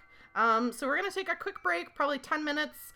And while we're on our break, chat, you'll be able to see more information about my lovely players today. And also, let me really quick do this so you can see where you can find them. So while we're on break, you can follow us on Twitter. My Twitter is not in that info, but it's @RollForFelicity. Also, before we go on break, you can use this time to follow me or subscribe to me on YouTube, because if I get to 100 subscribers, I get to have a vanity URL, so that's exciting. But yeah, we'll be back in, let's say 10 minutes with the last half of Power Outage Snow Squall. Goodbye for now. Felicitations, adventurers! We are back from our break. Let me take out, okay. And we're gonna play the second half of Power Outage. I'll get into what happened in the first half in just a second. But, first, for anybody who missed the first, 10 or so minutes of the stream, we'll reintroduce ourselves. So if you're new here, my name is Taylor. I am the DM, GM, storyteller, whatever else titles that are for different tabletop games, for Roll for Felicity. I'm also, the producer for the channel, so, I have had people GM, guest GM a couple times, and I do all the kind of behind-the-scenes stuff, and usually also play. And the whole thing of this channel is that I like to play a bunch of different games and a bunch of different systems. I do one-shots, and I also do what I call serialized one-shots, which is basically that the action of a story will be self-contained, but might have characters from a previous one-shot. For example, on the 19th of this month, I'm doing a serialized one-shot with my crew that I call Goblin Squad, which is my D&D one-shot series that I do, where all the players are goblins. It's usually based on some sort of movie, and it's usually around a holiday. So this one is going to be some kind of Christmas movie. Josh is actually one of the players in Goblin Squad, and Melanie, who is in the chat, is one of the players as well. It's always a super fun time. So that is going to be on Sunday, December 19th. That's my next one-shot stream that I have coming up, and I think that's going to be in the evening, if I'm remembering correctly. I think it's going to be 6 to 10 p.m. Eastern. But the next stream that I have, that's a tabletop stream, is going to be on the 12th, which is also a Sunday. I have a limited series that I'm doing right now that's called Good Society Arson Farce. We play the tabletop game Good Society, which is a Jane Austen-themed tabletop RPG, and we decided on a farce setting, and all of the players decided that they wanted to have butt-related last names. So that's what you're in for Good Society. This next one on the 12th is either going to be our last Good Society stream or our second to last Good Society stream. We're wrapping up that story, but it's still a good time to jump in. And then on Tuesdays and Wednesdays and on Saturdays that I'm not doing tabletop streams, I play games on stream. Usually on Tuesdays I've been playing Animal Crossing, but I also play Phoenix Wright. I'm going to be wrapping up the second Phoenix Wright game pretty soon, probably next week. And then on Wednesdays, I've either been doing prep for one-shots, so this past Wednesday I did prep for Power Outage, or I work on my home game, or I'm also writing a tabletop RPG called Jerks on TV that's based on TV shows like It's Always Sunny in Philadelphia, Seinfeld, where the main characters are basically jerks. So that's what's going on with my channel. But that's enough about me. Let's hear Zarabeth, if you want to reintroduce yourself, and also let people know what other kind of stuff you got going on outside of the stream. There we go.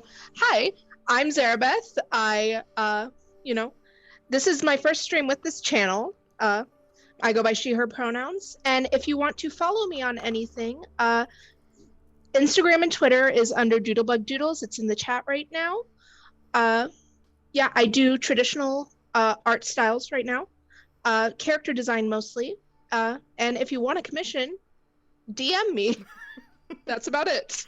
Very cool. Yes. And like she said, her Twitter link is in chat right now because Twitter is easier to link to than Instagram. Instagram handle is also in the chat. It's the same, but it's DoodlebugDoodles with no E on the second doodles.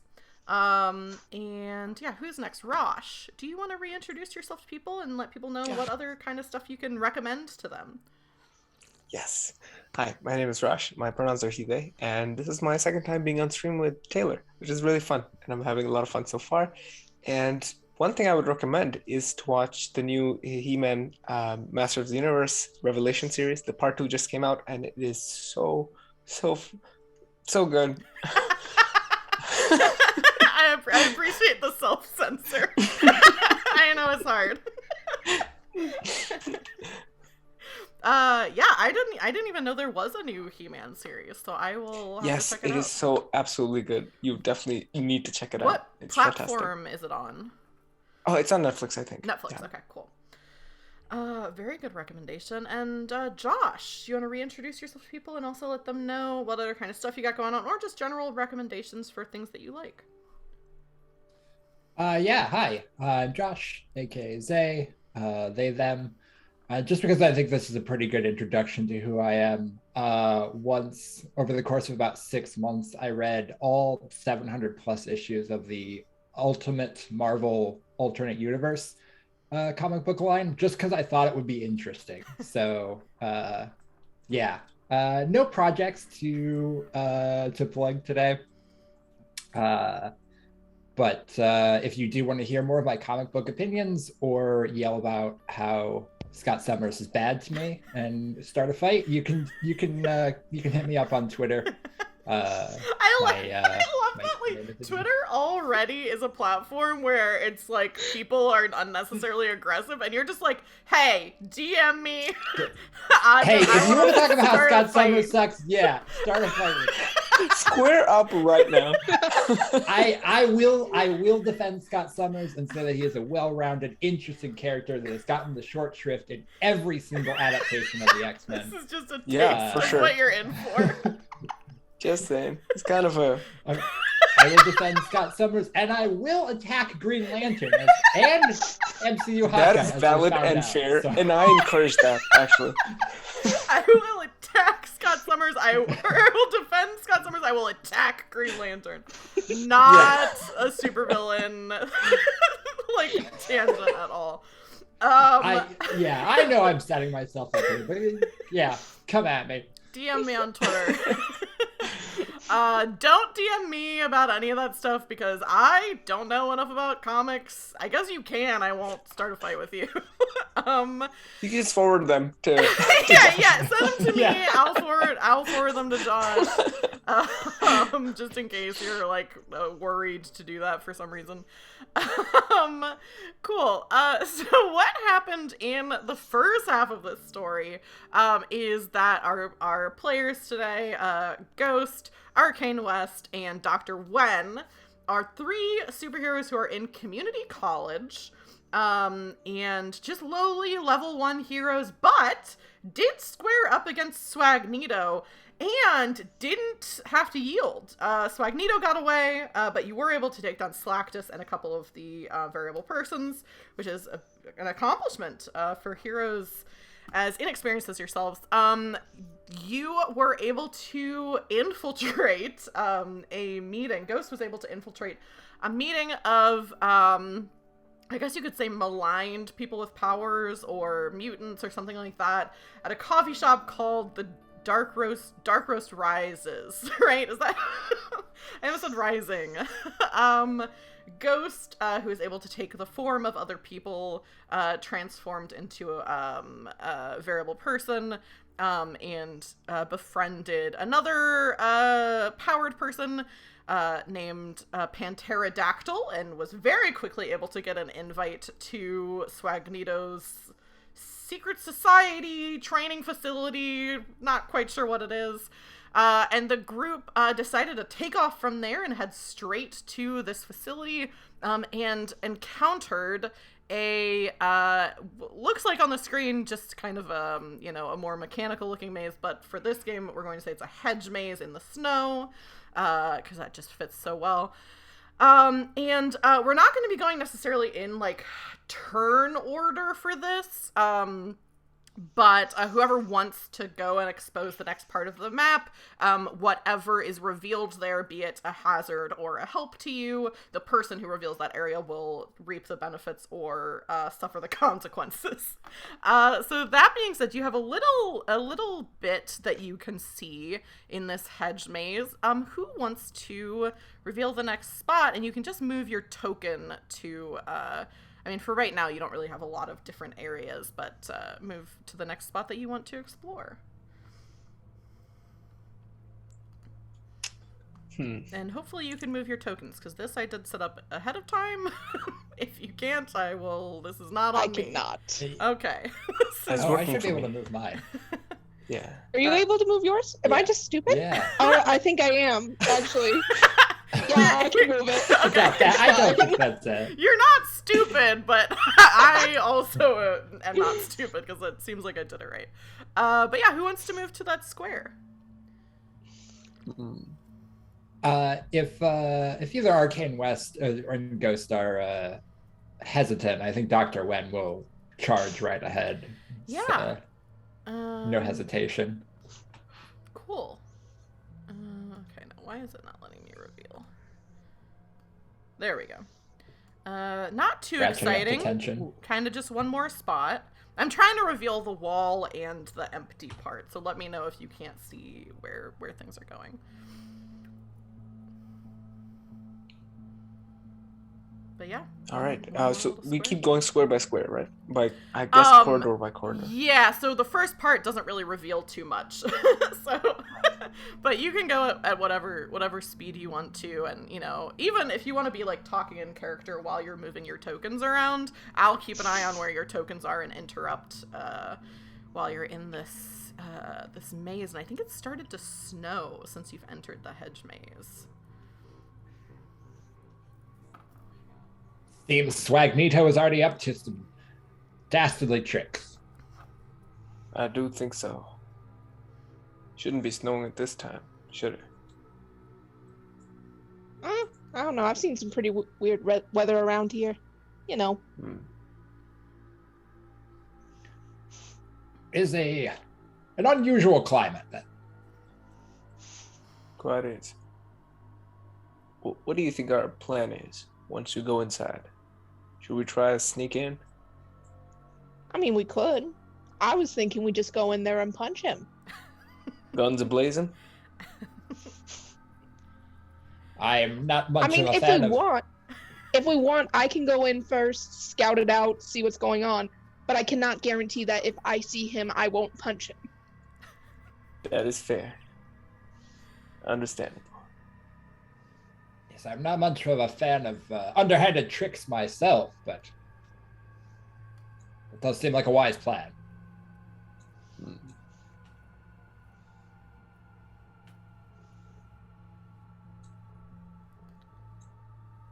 Okay, so far everything's going smooth. Not a lot of choices of where to go, but not running into any traps or anything like that.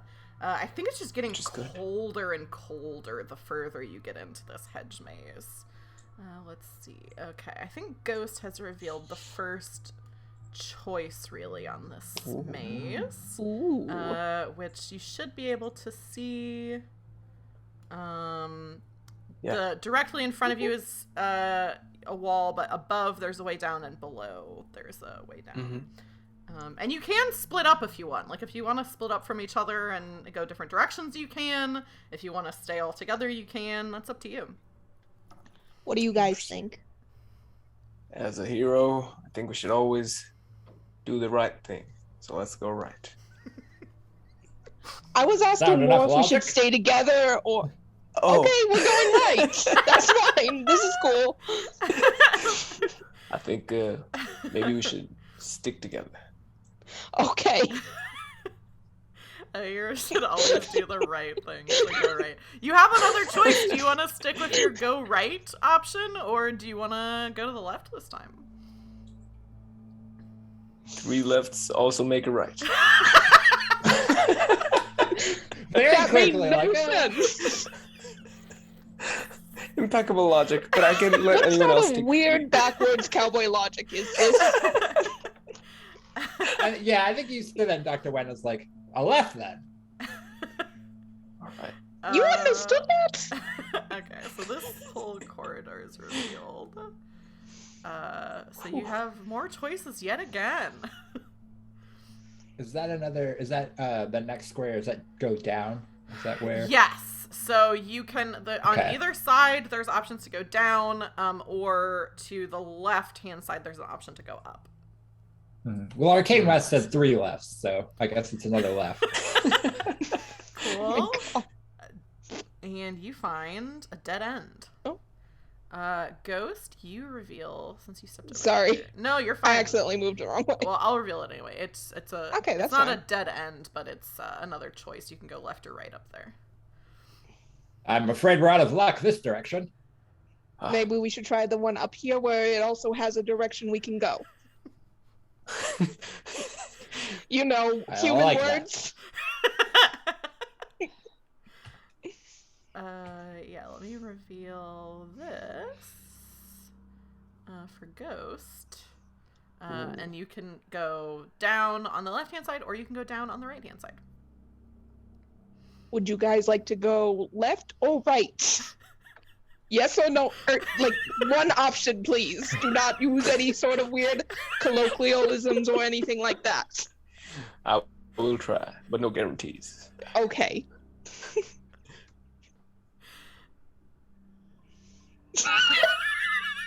Shall we flip a coin?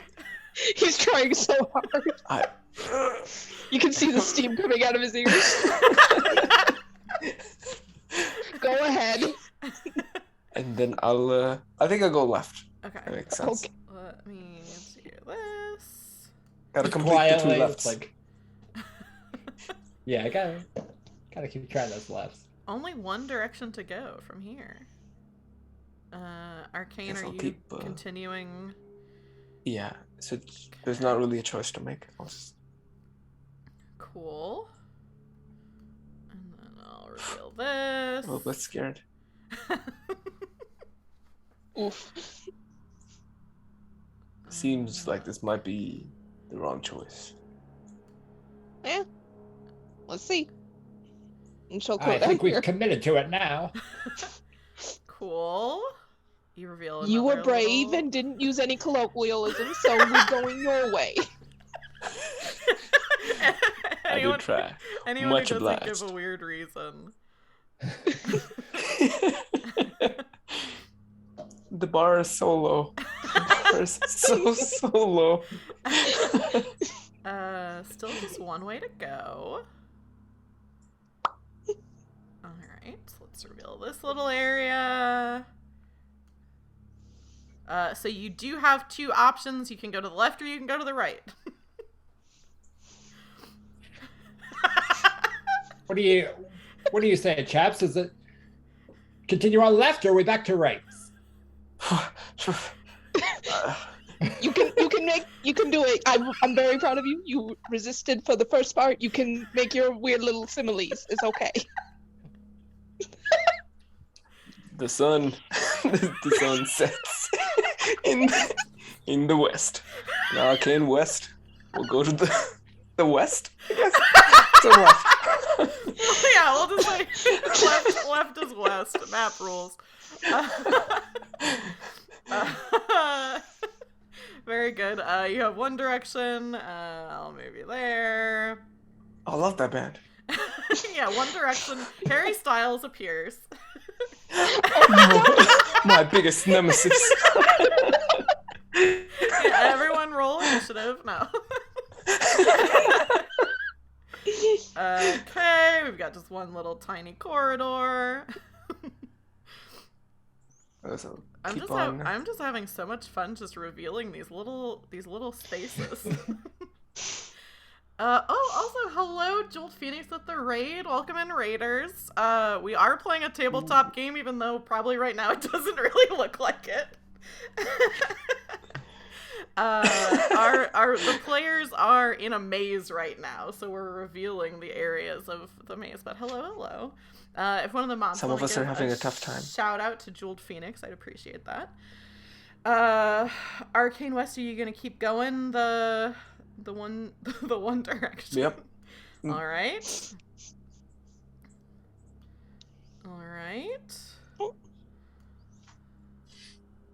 Oh my god, so stressful. Arcane, you step into this corridor and just a pile of snow falls off of one of the hedges. You are going to take some damage to your yield point as you step in. Oh, and I rolled a 4. So that's 4 damage to the yield point as the snow. I think it just immediately chills you to the bone as this, like snow kind of slides off of something. Maybe a tree or something like that. And goes on top of you. So that's your first hazard that you've hit. Do you want to keep going down this direction, then? You okay in there? I'm okay. It's a bit cold, maybe. we can still keep going without taking more damage, yes, right? Yeah. Once it's hindrance. revealed, yeah. So that's why I'm just saying whoever reveals it first takes the damage. Gotcha. Yeah, well, why don't we continue on? Why don't you let me take the lead for now? Stomp through the snow. Right. Just sort of I'm just going to reveal this whole next part because it is just another dead end right there. No. We've done it. So just you came here to get avalanched. Right out of luck. Backtrack. Hang on, let me see. This is the last area where I think you could have gone a different direction. Mm-hmm. Or you could go further back, but you can just move your token to whichever spot you want to reveal instead. Yeah, I think Dr. Wen will just sort of be like, well then, another route. March back down this hallway. Oops, hang on. There we go. Revealed. See what we've got this way. Another... oh, no, not a choice. Another just straight ahead direction. I will just reveal this next part because it's the only way you can go. I have to say, you're pretty good at this. Covered in snow. Still shivering a little bit. You're pretty good at this. Oh, you'll get better at it as we go along, I'm sure. Thank you. Yes, it seems we're making progress. Here again. It does seem so. I did reveal that little spot, I think. There you go. On another long straightaway. But this time with 3 choices. I don't think I revealed them all completely. 3 choices for 3 friends. Yeah, do you wanna split up into 3? Oh. Depends on what they want to do. There's down or 2 up directions, which hopefully you can see. What do you say, my Arcane is friends? open to ideas. Whatever gets us there faster. Right? I'm pretty sure we don't know that.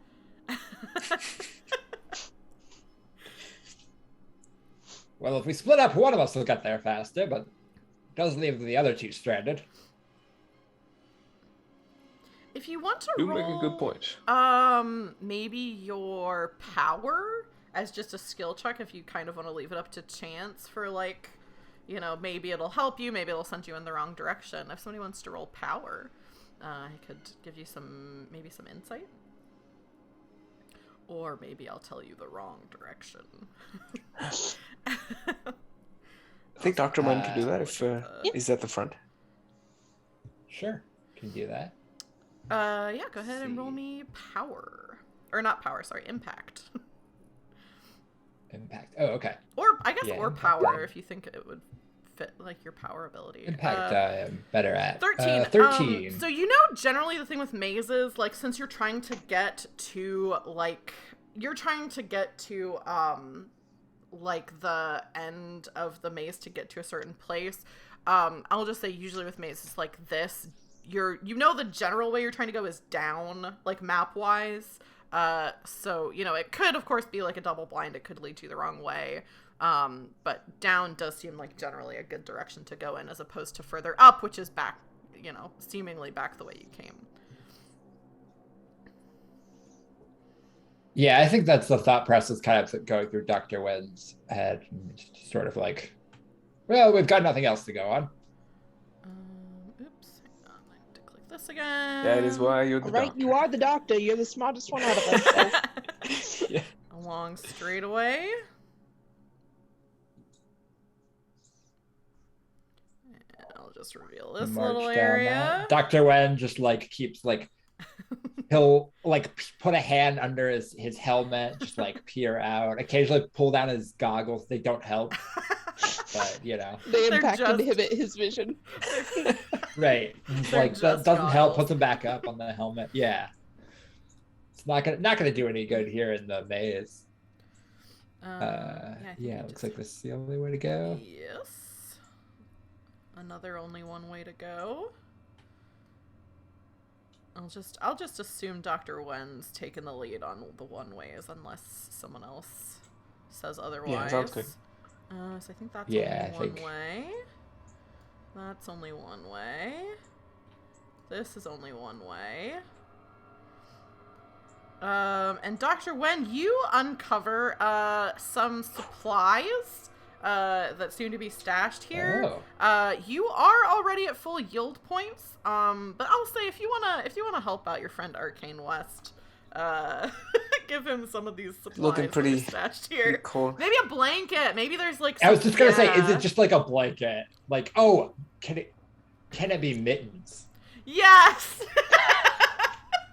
Yeah, you find some mittens. And then Arcane, you can roll yourself a d6, and you would heal that many yield points. You can't go above your max.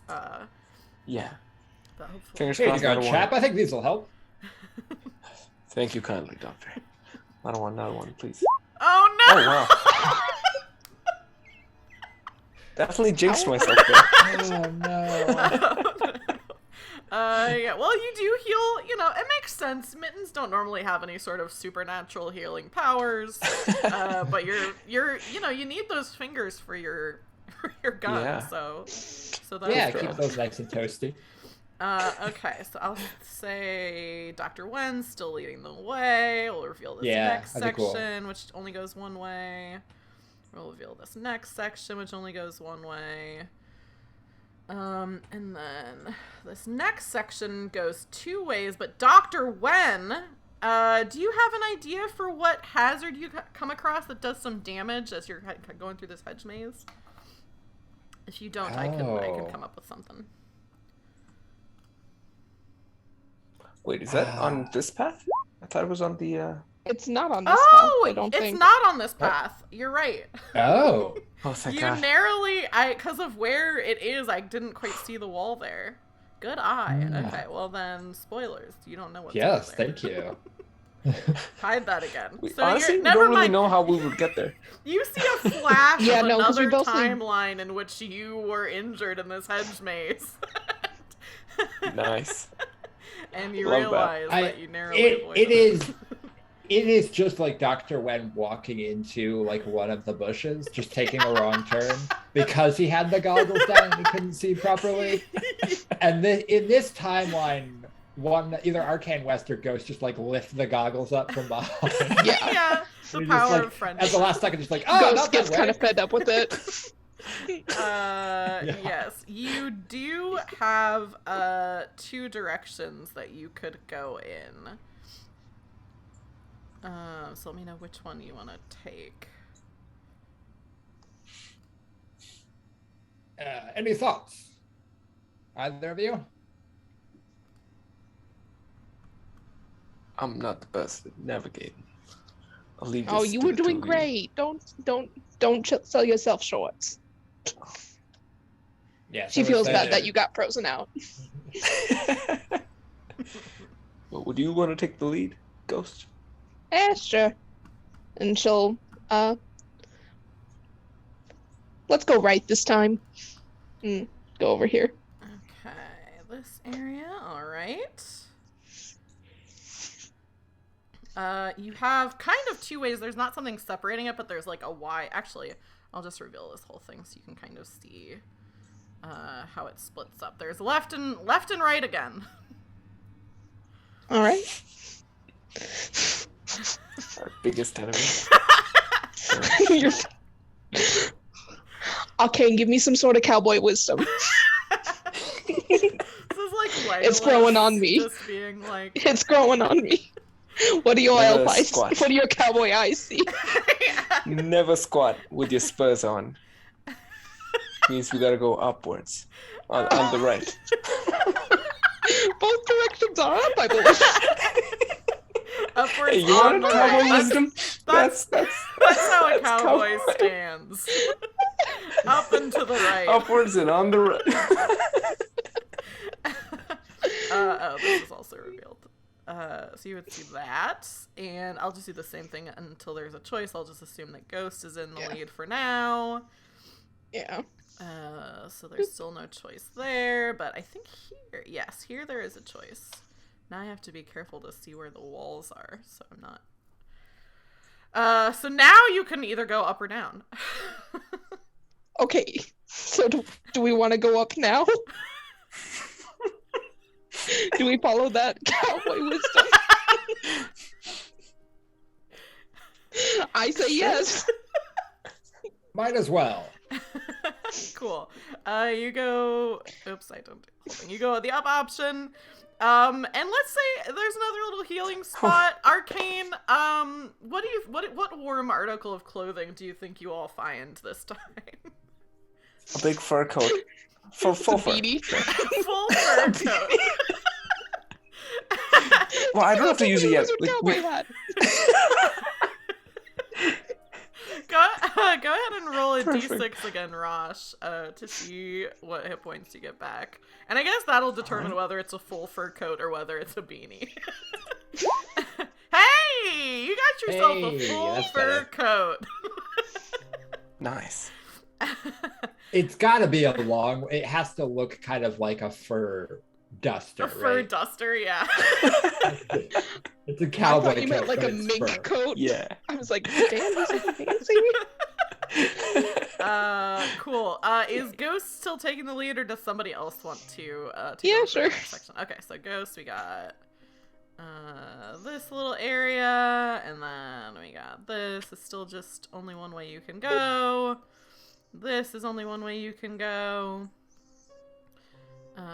This, I think, is still only one way you can go. Actually, I think the whole rest of it...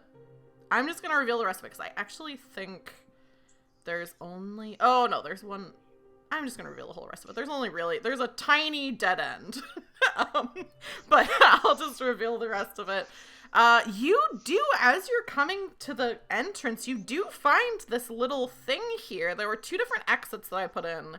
One of the exits had like a little boost for you all, and one did not. So this little EMP, let me see what this does, which this is from the Power Outage book. It could create a 3x3 square of electric disruption, causing anything within it to lose power for a time. Uh-oh. I mean, that So could that's be good, fun. It probably should not be near me, but you know. Yeah.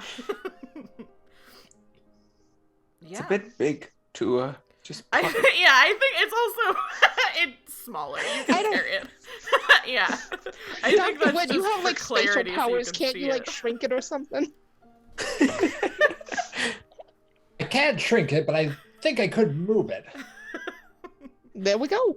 We've done it. We've solved this. You've solved the puzzle. You can see through this little archway of the hedge maze. You know, you can see the exit because it's just an arch of a little hedge. And you can see this, I think it's an old military building in here, where you know that this is where Swagneto and his henchlings are. You all talked about maybe sending Ghost in first, invisibly. Is there something, some kind of tactic that you want to take to get in? Or do you just want to rush in? I think Dr. Wen wants to rush in, but there have been plans discussed, and he is open to those. So Dr. Wen is like ready to start running towards. EMP in hand. Just say the words. Yeah, this gadget. We could rush in with Ghost invisible, so we have like an edge. Oh. I mean, yeah, we best could do that. battles. Yeah. Yeah, Ghost, you can turn invisible. So I mentioned when we came back from the break to the players, but I didn't mention this to the chat. I completely forgot an aspect of the game, which is that you normally have to roll for powers. But I'll say the invisibility, you can just do that since it's not like a combat roll to hit kind of thing.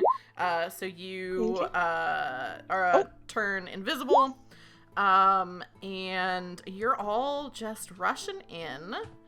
So I'm gonna bring you all to our next portion of the game, which is Swagneto's lair.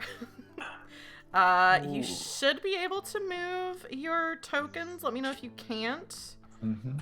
And then I'm on the right thing, and then I need to go to a different page of the rule book, so I'm seeing all these people's powers. So give me 1 second as I do this. But I think because, so for a couple of reasons, I think you all are going to get to go first again. For one reason, because Ghost managed to not tip off anybody about when she was looking into like where the lair was. Also, Ghost is using her power of invisibility, so even though you're all rushing in, you are kind of taking them by surprise. So I'm gonna really quick change the music to something a little bit more exciting. You burst into this, into Swagneto's lair, which will just say this is the entranceway of the lair, which you can see is like, obviously a building isn't normally covered in like ice and snow. And you can see these different mechanical things. In the top left-hand corner of the room, you can see this machine that like is using some kind of power. You can see Swagneto is holding the ice gun that he stole. And then you also see these two big fans that seem to be powering, like emitting frosty air that's just like going out of here. There's vents in the room that's pushing this cold air out of the building into the rest of the overgrowth. And I think with that, you can tell that Swagneto's plan is to make the overgrowth permanently like an ice palace for him and his henchlings. So you run in, Swagneto's sitting on this ice throne, and he says, "Oh, you three again." Or I guess he just says you two again, because he can't see Ghost. So he says, "You two again. Well, you weren't able to stop me last time. I don't believe you'll be able to stop me this time." And gets his hands ready in a Magneto pose. There's also two other people here. Ghost, you recognize both of them. Pterodactyl is here, and the other mutton chop guy who was at that meeting is also here, and they both look ready to fight. Oh no. I seem to have made a mistake. But you're invisible right now, so your But- consequences. And for your also, you actions looked are- different when you talked to them You before. Yeah, did but I'm look- attached That's to her true. now. You did look different, yeah. But yeah, who wants to go first? I think I'll actually jump in here and take it. Because, well, I'm going to ask if I can do this. So I have my teleport ability that can teleport myself or an ally. I think you Can can I just count- do that one without rolling. Is that what you were gonna ask? No, I was going to ask if I can count this EMP that I'm carrying as an ally. Oh, yeah, sure, yeah. Do you want to transport cool, just that- to the EMP? Or teleport it? Yes, I would like to teleport it over to. There's this like computer panel over here in the corner. Yeah, Is it's it- like some kind of mechanical thing. There's like a lever on it. It looks like it's doing some sort of powering. Mhm, mhm. So yeah. As a mad scientist, I think that Dr. Wen will recognize when there's some kind of shady science going on. Yeah. Cool. Yeah. So you teleport. What does it look like as you teleport the I think. Did you activate the EMP before you came in, or are you moving it and then putting it there? Because if you activate it before you come in, then that's gonna affect Ghost's power, which I think you would know that. She wouldn't be able to be Okay. invisible while it's Right. while it's right. on. Yeah. What will it take to activate it? I think just an action on your turn. So if you want to teleport yourself and the EMP, so you could be by it, and then on your next turn you could activate it, or if you want to teleport it over there now and then use your movement, and then on the next turn activate it. Either way is fine. I don't think you can place it and activate it right, the same right. turn if you use your teleport. Makes sense. Yeah, in that case, I will just go ahead and teleport myself with the EMP over into this corner. Cool. Yeah, you, this is the first time did you use the teleport ability in the first half? I did not. Yeah, So what does this look is like, yeah, they kind of run in. Swagneto like gives his little speech, and Dr. Wen says like, I don't know what you're up to, you fiend, but we're here to stop it. And then he just starts like fiddling with his vest again, just dials turning again. It definitely takes way longer than it should, but like the bubbles start going in the little pipe thing underneath his arm. The lights blink and flash a little bit more, and then he teleports over into this corner. I think Panterodactyl says, wow, that's weird. That's actually the second teleporting person I've met today, but I gotta say, you have it down a little bit more than she did. So you teleport over there with the EMP. Ghost or Arcane? What are the two of you doing? Do you want to go first? Yeah, sure. I'm just gonna try and sneak over to Swagneto. So I'm gonna move my 6 spaces. Nice. Cool. 1, 2, 3, 4, 5, and then 6. Cool. And I guess I am close enough. So I am going to kick him in the teeth. Cool. Yeah, go ahead and roll impact, and I will roll Omer for Swagneto. Put the invisibility. That's give a like dirty an 20. edge. Oh, you nice. got a nat 20. Yeah, cool. So let me roll. Well, actually, I don't even need to. Well, I'll roll Omer just in case I also get a nat 20, which is not very likely. I did not. It's not a nat 20, it's a dirty 20. A dirty 20. Okay, so I did roll a 21. So since it's not a nat 20, it does get blocked. Damn. But go ahead and roll with advantage, which I was... Rosh beat me to it. I was gonna let you roll advantage because of the promise of wanting to That's kick a him in the 7. teeth. So you like roundhouse kick to the teeth, but as you're doing so, materialize, since you can't attack like while invisible, and Swagneto just grabs your foot like right as it's about to hit him in the face, and just like holds on to your foot and just you simply gave me too much warning, my dear. And I will... I don't like you at all. Yeah, what's Arcane doing? Yeah, I'm just gonna, as I see my allies gearing up, I'm gonna start running up here, and I'm gonna try to fan the hammer. Yeah, go for it. But I also have to roll power. Right? Yes, you do have to roll power, and then I think I roll Omer for each person you're trying to hit. So go ahead. I'm just trying to hit these two. Just the henchmen. Cool.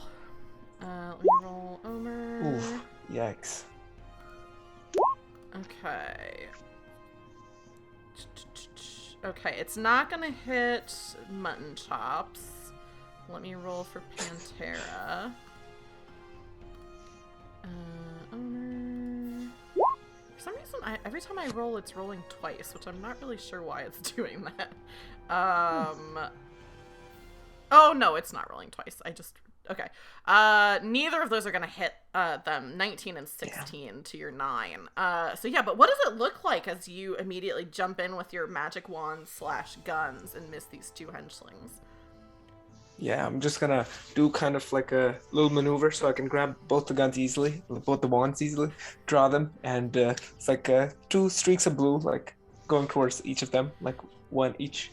And yeah, unfortunately, it misses. So yeah, I'm giving up for the next one. I'll say, since now it's the villain's turn, Panterodactyl, the way that she gets away is she just pumps her pterodactyl arms and just flies straight up into the air. And that is just her movement, I believe. And I am gonna roll power against, I think, Arcane, since you just tried to attack her. So go ahead and roll your Omer, and I'll roll power. Oh, thank God. It's 21. Nice, and I only got a 7. So she kind of materializes. Either it's materialized or you didn't notice she had it until now. This like really rad looking electric guitar, and just start shredding on it. The sound waves come towards you, but you are able to just shake them off and avoid her power, which would have basically stunned you. But let's see what this other guy is gonna do. Oh my God, it really was a power. It was a power the whole time. Okay, let me see what's the other, just because I'm probably gonna accidentally say the name anyway. The other villain is Saber Sloth. And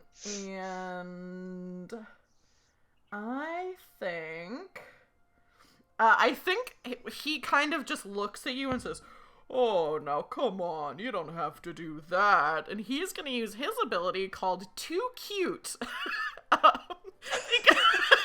No. Which is, as terrible as they are, saber sloths are still adorable.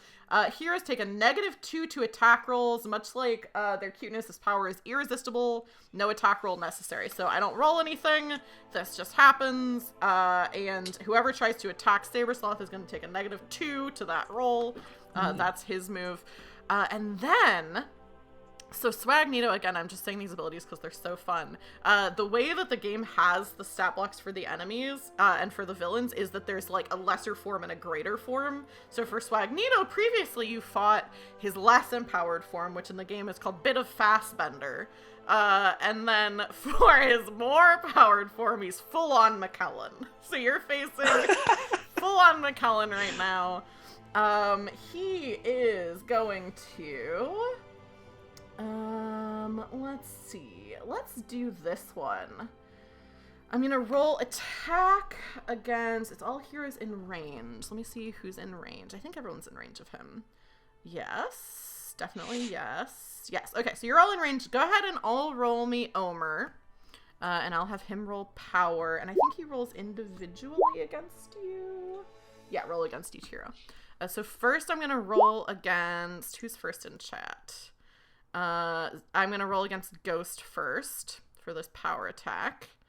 Let me get up the Swagneto power. Is not going to work against Ghost. It's gonna be hard to not hit Arcane. That is a nat 20 on Arcane. Both of us. Oh my God. I mean, and Arcane got a nat 1, which is terrible. And then also probably, so this is gonna hit Dr. Wen and Arcane West, unfortunately. So, let me see. This doesn't do damage, I don't think. It's, Yeah, the coat is slowing me down. And the mittens. It's hard to shoot with mittens on. Yeah, oh, you still have them! Yeah, they keep the fingers warm, but you just can't. Yeah, The it's grip tough. is gone. Okay. Okay, so the first part of this does affect all three of you. Which is that his helm starts to shine brightly, just like the, blingiest thing you've ever seen in your life, and he says, "This isn't even my full power. With this ice palace, I'll be able to blind anyone in sight who I want to. The most shining, extravagant headquarters of them all." And as he's talking, his helm is just getting shinier and shinier. All three of you will take a -4 to your next 2 attacks. And then he is going to actually do, I'll just keep the rolls that you already did, because it's still Omer, since you already rolled them, since I read this wrong. But he is going to do an impact attack, so I'll re-roll his, since I rolled the wrong thing. Which means that it may not be a nat 20 on Arcane. So Arcane's is first. It's still gonna hit, but it's only a 9 instead of a nat 20. And then it's also still gonna hit Dr. Wen, but it's only a 15. Or actually, I think that roll is better. So he's gonna do some damage. Okay, so I think I'll learn my lesson, and I'll just take the average for this one, which is a 6. So each of you are gonna take 6, not Ghost, but Arcane and Dr. Wen are going to take 6 damage from this light dazzling against you. Ooh. Things are looking a little grim for our heroes right now, with Arcane and Dr. Wen both being pretty hurt. And at this point, I'll remind chat that there's a couple things you can do to help. If you tip 200 bits, you can give 1 hero advantage. If you tip 500 bits, you can give all 3 heroes advantage. Or you can activate a villain's weakness, which brings me to my next question for the heroes, and actually more specifically for the players. One of the other things I think is really, really fun about this game, and really fun to play with kids, is there are weaknesses that the villains have that are based on real-world things that the players have done. So if you want to play this game with your kids in order to encourage them, not only in order to, but also to encourage them to have healthy behaviors or get their homework done, things like that, you can incentivize them with these weaknesses of these villains. So I have some questions for all of you. Swagneto's weakness is activated when you create something with your hands that is new and original, and then give it to someone. And I'll just say, in the past, recent memory, have any of the 3 of you done something like that? Yeah. I recently did some air dry clay pottery, and I made an incense holder for my girlfriend. So I actually so nice. forgot about that one, but yeah. Perfect. Okay, so Swagneto's animal magnetism has no effect on you, so you won't be able to be moved around. Has anyone else? Not again. Is anyone else? It sounded like, you were gonna say, Zarabeth, that applied to you too. Yeah.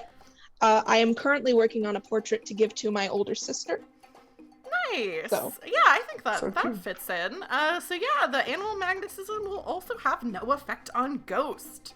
And do you want me to do the other 2 villains now, or do you think we should wait until the next round of combat to see if any other weaknesses activate? That's up to you.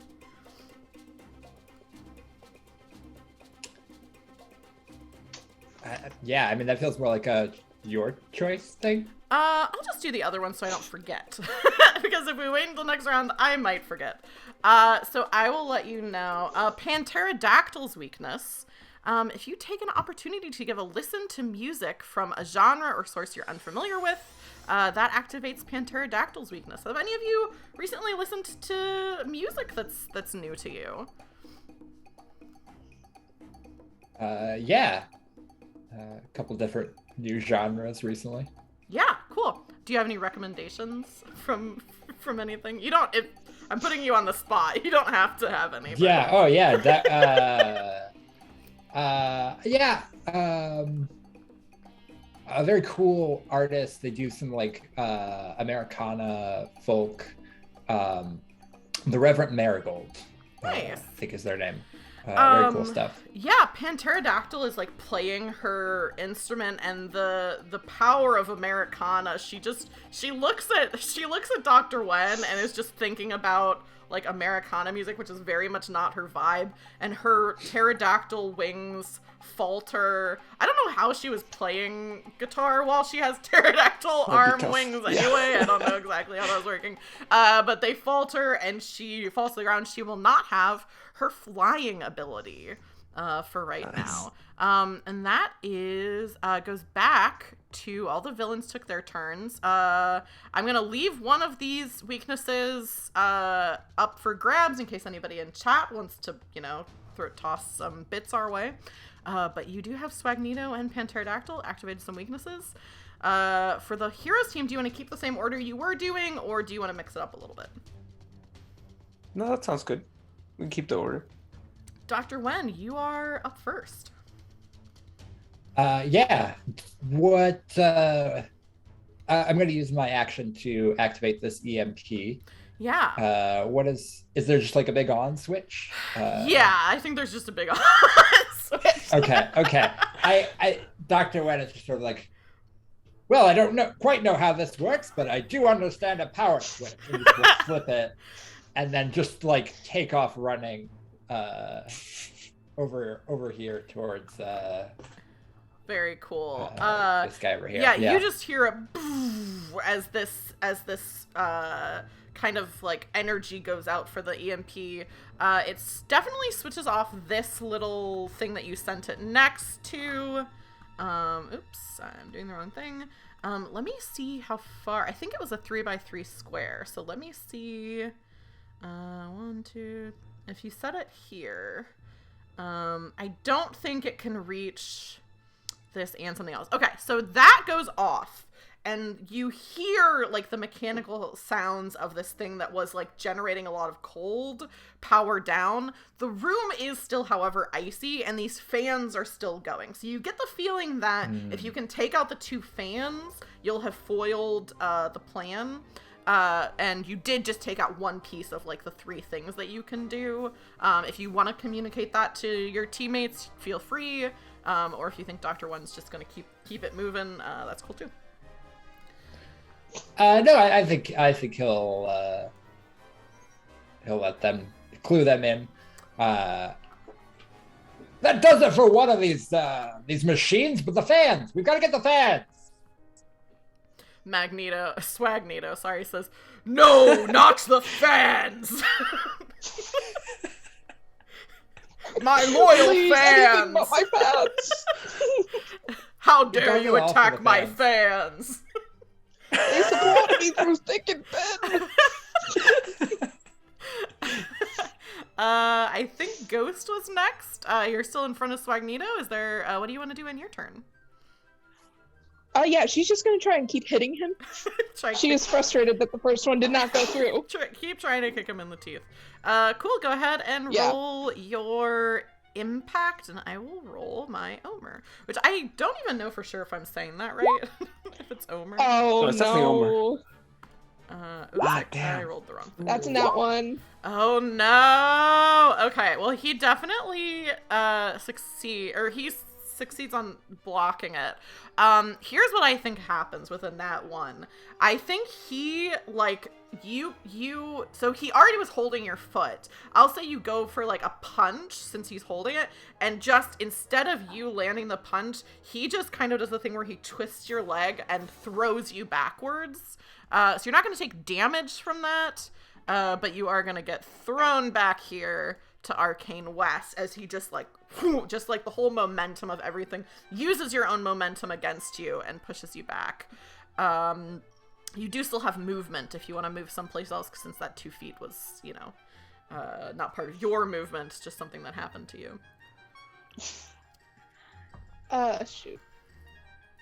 I'm trying to decide if she would just run back up and like try again on her next turn or run to a fan. Yeah, And up to you. I think she would just run up. So she gets thrown backwards. You fall on your She butt. is frustrated. You just get back up again. Yes. Arcane West, what are you up to? All right. Having listened to Dr. Wen's instructions and not being able to land a hit before, I'm just gonna start running towards the fan. Yeah. Doctor, is there anything you want me to do? And I pull out my wand, of course, and kind of look for approval. Yeah, I think you see Dr. Wen already settling into like a fighting stance with this guy over here, but he just sort of like, oh, he absolutely flashes you like a thumbs up that he's just very proud of. Like, he's picked this up. Nice. He knows what this means. Very good. I think as you're doing that, I totally forgot that I'd written down a bunch of ice puns. So I'll say aptly that Swagneto, as he, pushes Ghost back, says, I had an ice pun for this, but it slipped my mind as you fall down. Oh my god. But yeah, okay, so you want to attack the fan.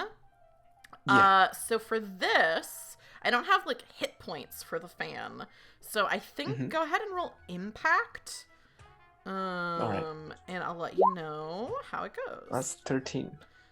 13. Let me see what I did for this. Okay, cool. So you shoot this fan, which is encased in kind of like glass ice kind of thing. A big crack goes down the center of it. It is still working. But you think if you got another attack in like that would take it down the rest of the way. So these fans are basically like skill checks. So if you get a certain number on a skill check, you can take it down. I think that's all three of you though. So it's gonna be time for the baddies. Let me see. I'm gonna get back to my stat blocks for them. Okay, are any of the two of you, oh, can I do this? This would be kind of fun. Okay, I'm twisting I'm twisting the rules of this a little bit. So this is not exactly how the power is supposed to work, but it is a fun idea. Dr. Wen, can you roll me Omer? And I can, but I would roll a not power like to. attack. I would prefer not. Well, I'd rather not. It's not actually what I No, asked thank you. I'll rather just not get. Ugh. Okay. Ugh, that's a 5. Swagneto has this ice gun that he's holding in his hand. And what's the little thing I want to say for this? He says, what's the matter? Cold feet? And he shoots your feet with an ice ray. Your foot also is bound to, saber sloth. Like, the ice kind of goes around both of your ankles. Whenever Sloth moves, you have to go wherever he's going, but also he has to go wherever you're going for the next 4 turns as you have ice encased around your legs. And Sloth just goes, oh, boss, I hate it when you do this. And he is then gonna go, and I think just pull you away from Swagneto. So pull you over here. And then is, I think just gonna, that's just his movement. So I think he's gonna take an attack on you. And that is, yeah, I'll roll, just an impact, I think. So you can roll your Omer.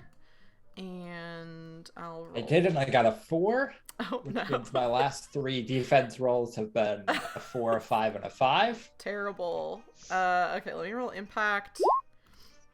He takes a swipe at that is an 18, so that I normally don't roll good as a DM. I'm just rolling great this time. So that's gonna be 4 damage to you, as he basically just drags you off and then just like punches you in the stomach as you're attached to him.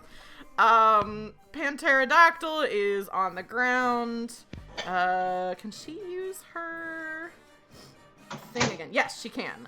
So she is going to use her music power against Ghost. So Ghost, go ahead and roll Omer, and I will roll my power for Panterodactyl to see if this works for you. Right.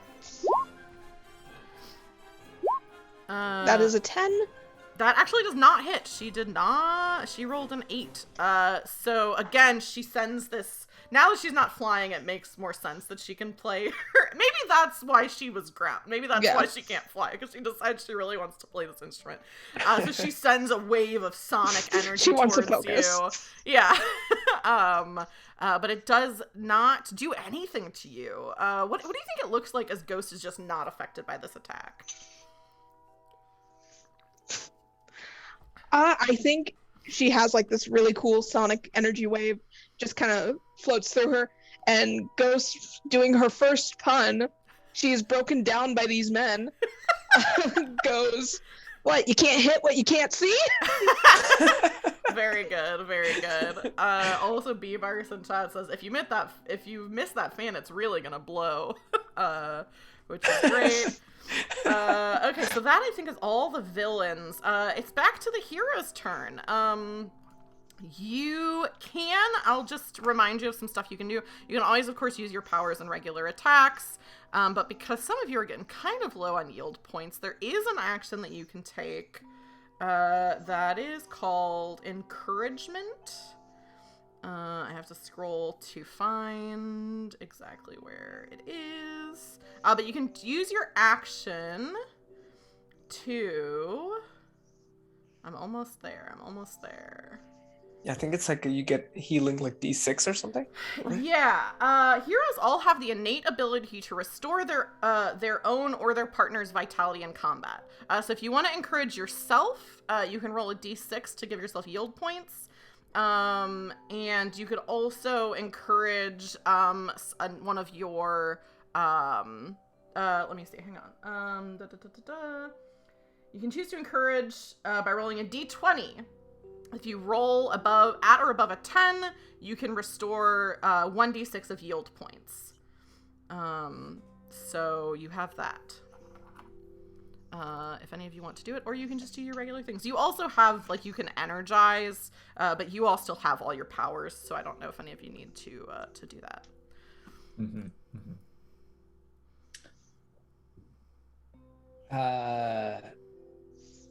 Yeah, I'll go ahead and go first if we're keeping the same order. Yeah, I think Dr. Wen is focused on taking down these fans. So he's just gonna say, like, well then, shall we dance? And he's gonna start making his way over towards the fan. You're dragging. I think the floor is, like, especially icy, so, like, even though the sloth is, like, trying not to get pulled, like, is just sliding across the floor. Just, yeah. Go ahead and make an impact roll against the fan. Cool. Roll that. It's a little bit better. It's a 13. Nice. Yeah. What does it look like as you completely break this fan? I think what Dr. Wen does is he actually, like, he's got his fists up. He's doing the, like, old school, like, fighting thing as he, like, works his way over Sloth, and then just whips off his helmet and just smacks it down on the fan. And I imagine it just kind of, like, shudders a little bit, and then just, like, the fan whirs to a stop. Yeah, I think in doing that, you realize that what looks like glass on the outside of it is just ice. So, like, part of the reason why the fan is still able to blow cold air is because it's encased in this ice. And Swagneto says, "No, my biggest fan!" as you destroy the fan. That is... Oh, let me move Sloth over with you. Ghost and Arcane West, what do you want to do on your turns? I feel like I know what Ghost wants to do. It's gonna be the same thing. Big ol' punch. Yeah, go ahead and roll your impact, and I'll roll my Omer. That's a 2. No.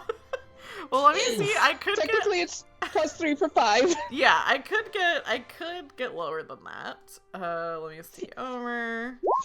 I could, but I did not. I got a 9. Okay. So That's again, fine. just grabs your fist, and says, "Seems like the lady will not fulfill her promise today. How isolating." Oh my god. And, The second I get a hit on you, I am knocking you out. very good. What about Arcane West? All right. As I see Dr. Wen coming here, I kind of reach out with my gloved hand and kind of glows with an arcane energy. And I'm trying to encourage, was it? Yes. Yeah, encourage. Yeah. And what do I roll for that? Is that impact? It's just a flat d20. I think the encourage stat Okay. is not associated with an ability. Let me see. Yeah, roll a d20. If it's at or above 10, you can restore yield points to your allies. Honestly, knowing my luck. No. Oh, all right. Thank God. Nice. So go ahead and roll a d6, Rosh. And what do you say that is encouraging to Dr. Wen? May the spirit of the West guide you, Doc. Nice. 3 hit points. Three hit points. Yield You get, points. Yeah, Alright. yield points. You get 3 yield points back. Yeah. What is Dr. Wen say, feeling a vitality flowing through his veins? I think he just kind of like turns, flashes you a grin, and it's just like, much obliged, chap. So I'm gonna start also running towards the other fan. Perfect. Yeah. Nice. Okay, I think that's all of you all. Okay. So let's see. What's Swagneto gonna do? Oh, you know what I think he's gonna do? Because he doesn't know that you made your girlfriend an incense holder. So he is gonna try to use this ability that he used on you before and say, "If you wouldn't mind, my dear chap, stepping out of the way," and like starts to like make a motion that you're going to be like having to move away from this fan, and then you don't do anything, and he looks at you and says, "I said, please step back." Nothing. Not this time. Swagneto, not this time. That's Swagneto's turn, who looks astonished, and he says, I could have sworn that they told me you were all just interns. I've never had an intern talk back to me like that before." We get paid in exposure. Kind of a nice pun. Cool. What about, so that was Dr.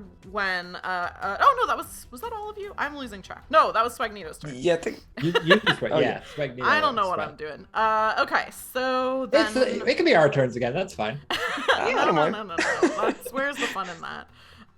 Okay, so Saber Sloth is going to go, and I think he's going to use his ability to not be attacked. So he just looks at you and says, we're all kind of in a messy situation right here. You wouldn't hit a guy like me, would ya? And you are going to be unable to attack him on your next turn.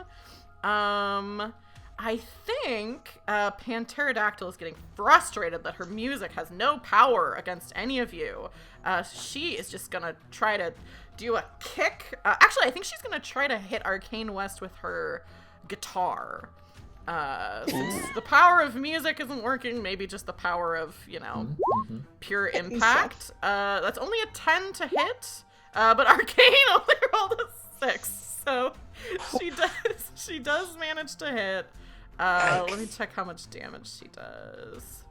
Please, not a lot. Please, not a lot. I'm gonna die. Let me see Swagneto's henchlings. Only two damage to your yield. Alright. Yeah. So just like clocks you with the guitar, and she says, "I didn't think of a pun for this." Just hits you with the guitar. Now that is back to the heroes' turns. You've got one fan left, but some of you have taken some good amount of damage, and Swagneto has not. Actually, I don't think none of the villains have been hit. Their yield points have not been damaged at all. I am trying so hard. If anybody in chat wants Ghost to maybe land a hit on Swagneto, 200 bits. It's only 200 bits or $2 to, give her a little bit of a help. But yeah, who wants to go first on the heroes team? Oops, I typed the wrong thing in. Yeah, I can go again. I think that Dr. Wen is going to start making his way over. He just kind of like, he turns to look at the situation, looks back at, what is this other guy's name? The sloth? Saber Sloth. Saber Sloth. He looks back at Saber Sloth, who's just making, puppy dog eyes and just like, can't do this. And then he's gonna turn back to Arcane West and try to encourage him. Nice. Yeah, so go ahead and roll a d20. So... Oh, no. That's a 5. Falls flat. I'm not rolling well. What does Arcane West say? I think it's something pretty generic. Like, he's running over and he's like, "Come on, West, you've got this." But you can just hear in his, like, fear in his voice. Yeah. Yeah, I'm just gonna give a nod and try to focus with my mittens, just fumbling with the wands. You still have the mittens on. Those mittens will keep you warm. Actively encourage. Yeah, you encourage to keep the mittens on. Yeah, Ghost or Arcane West, what do you want to do? Punch. It's fine. That's a dirty 20. That is a dirty 20. Please. Let's Finally. let's Please let me roll hit for this man. Let's see that kick. Swagneto. Omer. A 9. So go ahead. You can either roll a d4 or you can just do 2 damage to him with the kick. God, I want to roll a d4 so bad, but I know I'm gonna get a 1. Hey, All right. Nice. It's you didn't get any more, but you didn't get any less. Okay, why is it not letting me do this? Yeah, describe what it looks like as you kick Swagneto in the teeth. Not too gruesome in detail, but I think it is. I think it is like a cut to black, like bam. Oh yeah. He just kind of is letting go of yeah. my fist, falls over, spits out a tooth. Yeah, very good. Perfect. He like kind of like rubs his face and says, "Well, at least you have honor." And then he says, "I'm gonna have to ice this later." And Arcane West, what do you want to do? Yeah, I'm gonna try to disable the other fan. Keeping the mittens on. Just gonna try to shoot with my wands. Yeah, go ahead. It's a bit tough. Can't do any of my fancy flips. I can't remember which is higher for you, but if you want to roll power or impact, since you have your guns, I would say either one can work. Okay, yeah, I'll try power. Oh Come no! That's a 2. I swear. Yeah, your First bullet dice. just ricochets off the ice. That doesn't look like you did any damage to this last fan. And I think this is a stretch. Your bullet hits the bottom of the fan, like where it meets the ground, and Swagneto just looks at you and says, I have the best fan base in all of Power and all of Outage, Alaska. The strongest, most powerful fan base. I really want this guy to be in jail so bad. Just for the puns, the crimes. Yeah, we the can crimes. You should get puns. Yeah, you should get a punishment, I guess. Very good. We're the ones being punished. Saber Sloth, again, kind of stuck to Dr. Wen, doesn't want to get attacked, is just gonna keep giving you the puppy dog eyes. Is there anything more interesting? I think Panterodactyl is gonna go for Ghost and try to hit you with this guitar. She doesn't know that you're a friend who has betrayed her. But, you did just get a hit on Swagneto, so she's gonna roll an impact roll against you. You can roll Omer. Ghost, she did get a 16. Okay. I got a 22. You got a 22. Hey. Yeah. What I really want to happen, I'll run this by you, Sarah Beth. I would love for her. I think I know what you're gonna say. I would love for her in that moment to recognize, something about the way you move and be like, wait a minute. She misses the attack, but she knows that you're the person she met earlier. I'll leave that up to you since it was a success, but narratively it's fun. I was gonna say that the way she dodges is that she looks into her eyes and says, "You're not a villain, you're better than that." Oh, and it's the same voice! Yeah. She looks utterly defeated and says, I thought you were a friend. And just misses. I am your friend, but this is wrong. So dramatic. And then what is Swagneto gonna do? Let's see. I've done that already. I think he's just gonna make an impact attack. Let me see what his range is. Not that, not that. Not that. Okay, I'm gonna have him, I guess just attack Ghost since you're right in front of him. And seems to be the biggest threat. So go ahead and roll Omer, and I will roll an imp attack. Where is my That's thingy? 16. And he got an 8.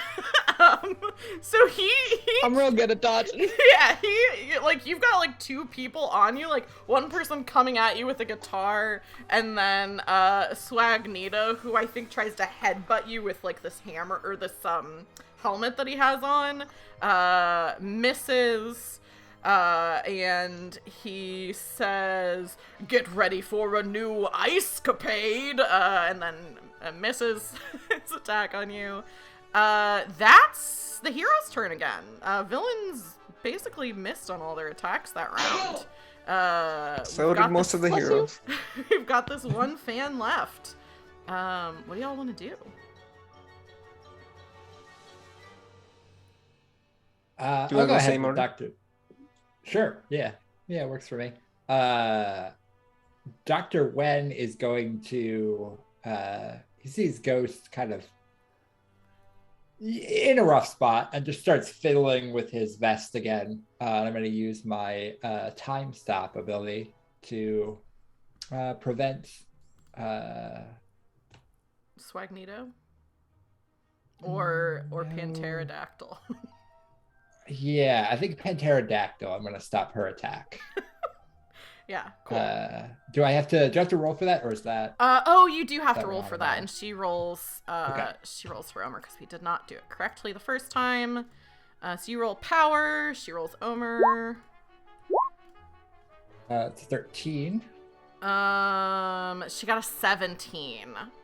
So you do this, and she's just so, like, I don't think she notices that you're trying to do something to her because she's so, she's so betrayed right now after she thought she found an ally. She thought she found someone who she could relate to, who she could maybe become a bit of a mentor to, this young woman who, like, doesn't quite know how to use her powers. So she doesn't even notice as you try to use your time stop ability. Do you want to use any movement though? Yeah, I guess I'll start moving over towards this fan again. Cool. The remaining big fan. Oh, I think that's probably been, I forgot to keep track, but that's probably been 4 turns that you've been stuck to, probably thereabout. Probably. So I'll say the ice breaks between the two of you, and he sadly waves goodbye as you continue on without him. Ghost and Arcane West. That is either one of you. The question is, what is Ghost gonna do? Are you gonna you got your hidden on Swagneto? Are you gonna turn your attention to something else, or are you just gonna keep trying to go for Swagneto? I think you're muted. Sorry, I flipped my button. She's still mad about it. And I hate to be that person just like ignoring everything else. But I gotta hit him. You're keeping him pretty occupied, so that's good. Mm-hmm. Yeah, go ahead It's and roll your impact, and I will roll Omer. 22. 14. You get another hit in on Nice. Swagneto, so you can roll a d4, or you can just do 2 Nice. damage. Let's do the D4. Hey, That's 3. Nice. 3. Yeah, Swagneto, like, looks shocked that you've gotten another hit in on him. And he just says, "Who are you? I must recruit you. Surely you can be part of the variable people and leave behind this group of friends that you have. You're the only one who's managed to hurt any of us at all." No thanks. I stick with my friends, and I look at Pantera, and I go, and I could stick with you if you come with us. You know what? This is not strictly how the rules go. But you haven't directly attacked Panterodactyl. If we were strictly going by the rules, this would be a separate thing and separate action. But I want to show off this thing that is a mechanic in here. So I'll let you do this just as an extra thing. You can de-escalate situations. If you haven't attacked someone yet, you can try to, like, win them over, basically. Okay. So I think it's power versus power. But let me check just to make sure. De-escalate. Power versus Omer. So it's like a regular attack, but you are rolling something for a different outcome than just an attack. So go ahead and roll power, or roll impact, and I'll roll Omer for impact? Pantera. Yeah, impact. I think, is that what I said? Impact? Okay, so you said power before. Oh, it's impact. Sorry. But Okay. you can keep the roll you have, whatever you rolled, if you want to. So yeah, and that's just +1. Okay, so it would be a 12. Let me roll Panterodactyl. No, 14, because it's plus. Oh, because it's plus. Yeah. You're right. Omer. She did get a 19. So you say, No! like, I stick with my friends, and just a tear trickles down her face and says, "Friends don't lie to each other, whoever you really are." And I think that's just Arcane. You have not gone yet. Same drill. Just gonna. Maybe I'll take the mittens off this time. Yeah, take the mittens off. Go for an attack. Yeah, just roll impact and see how well you do. Could I use power? Or Oh yeah. You Is can that use, strictly? Yep, you Yeah, can use okay, power. That's what right. I said last time. Oh, come on, please. 13. I'll take it. So you the same thing as like the first time you attacked the other one, you put a crack through this. What do you think it looks like as you attack this thing? Like, are you shooting with the wand? Are you doing something different?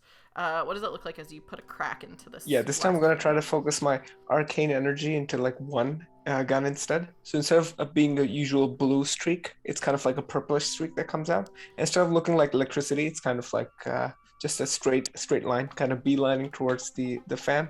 And he says, does he say something? Yeah, sure. It's getting hot in here. Must be high noon. Very good, very good. I like it a lot. Yeah, things are picking up. All right, so this is, this might be the last round of combat. So since it is, let me revisit some weaknesses because we haven't said what Sabersloth's weakness is. So let me see if that applies to anybody.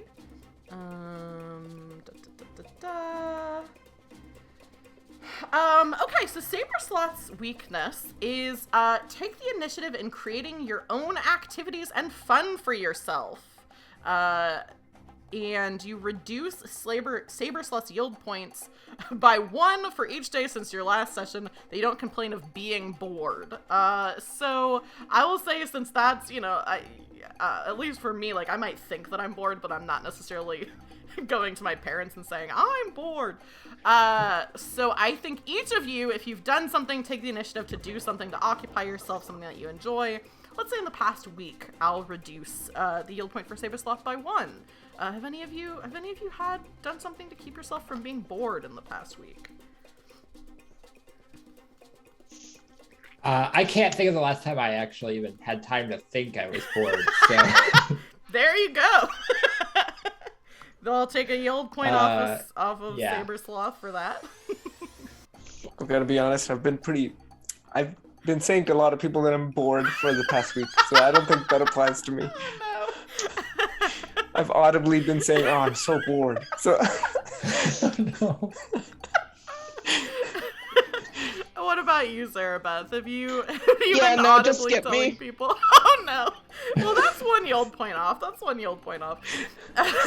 love that, Rush, you've specifically been telling people you're bored. I'm bored. I'm bored and this will never come back to me. Surely talking to my friends. I actually thought, and Sabersloth. I think Sabersloth's just gonna do, he has these long arms with sharp claws. He has a pretty far distance that he can attack, so I think Dr. Wen, you've run away from him, he is, without even moving, gonna take an attack at you, and I think it looks like he's, like, trying to hug you and pull you back in, but his big sloth claws get in the way. So I'm gonna roll power versus your Omer. Sabersloth's power. It's a 22 to hit. Yeah, I got a 10, so that will hit. Cool.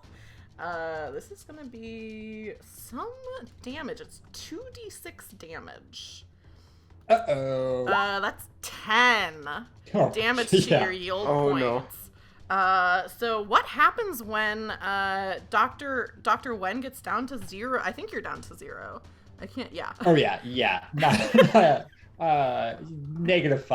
Oh, no. Negative was the thing. What does it look like when now hitting 0 yield points is in case anyone missed the beginning of the stream, you don't die in this game. You're not even necessarily like knocked unconscious. It just means that you're out of the fight until someone else can get your yield points back up. So I think Sabersloth reaches out his long arms like super far, like weirdly far, since you're like several squares away from you. Away from him, and starts to pull you back in, and his claws are just like almost like squeezing you so tight. What does it look like when Dr. Wen gets to 0 yield points? Yeah, well, what I think it does is I don't think he's able to keep a grip on Dr. Wen, but it does catch the vest and scratch some of the very sensitive equipment that's just left exposed out there. One of these vials bursts, there's a little spark of electricity, and all the little lights stop blinking. and I think it just shuts down, and Dr. Wen just kind of like freezes up entirely. Yeah, I think Swagneto, again, even though he already used this line, says, "What's the matter? Cold feet?" Even though he already said it to you, doing something. And then let me just make sure, when you get to 0 yield points,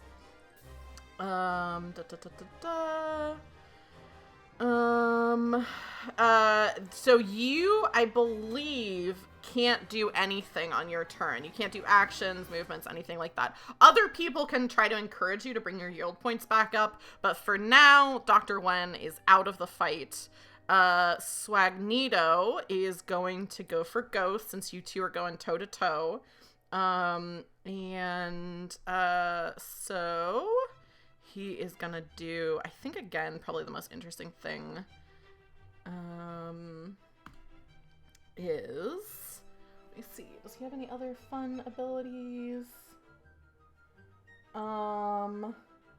I think he's just gonna do another impact. You two are just punching each other. That narratively seems like the most interesting thing for him to do. So he is going to roll impact.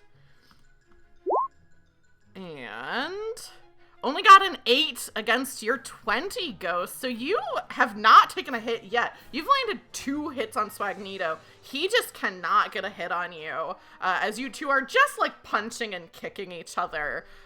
Sweat is starting to like drip down his face, even though it's like hot, like very cold in here. But yeah, just going toe to toe. Pterodactyl, I think, is gonna take another attack as well, though. Just she's so mad at this betrayal of trust. So she is gonna attack with her. Is her attack still blocked because of my power? Oh, or is it no longer? Wait, didn't that not hit? I thought it did it not failed. I thought you got like a 10. Oh, maybe it did. Maybe it something. did. Yeah, you might be right. So she gets a 16 to hit Ghost. Ghost, you can roll your Omer again. That's a 12. That is gonna hit the first hit you take from your former friend. I believe she's just gonna do 2 damage to your yield points. So just, you are like Swagneto is like sweating out of breath. Like, he's not really made for hand-to-hand combat. Like, he normally just like pushes people away, does his own thing. But has not been able to land a hit on you. But then from behind you, this guitar just like smashes into your back. As Pterodactyl says, "You were supposed to be my friend!" And just you stabbed her in the back. She hits you in the back with the guitar. That is the villain's turn. We're back to the hero's turn. Dr. Wen is not able to do any of his abilities, so Ghost or Arcane West, what do you two want to do?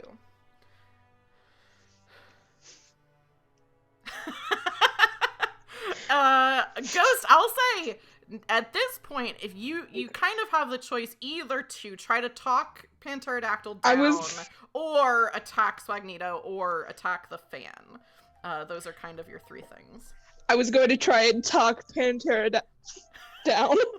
Cool. Yeah, roll impact, and she'll roll Omer.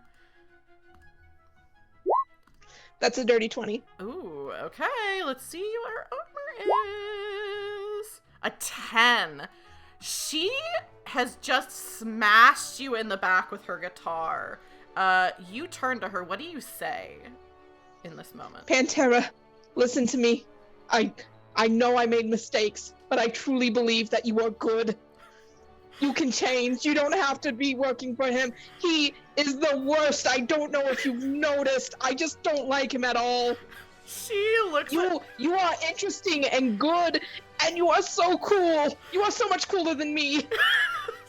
Please join our team. She's just fully crying, and she says, "You're so right. I don't know why I've been hanging out with this guy. What am I doing here?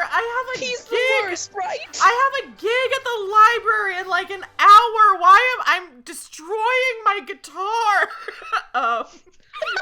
She she is. My friend is a doctor. He can help you fix it. I think since you, you successfully talked her down, and that is your turn. Arcane, what do you want to do?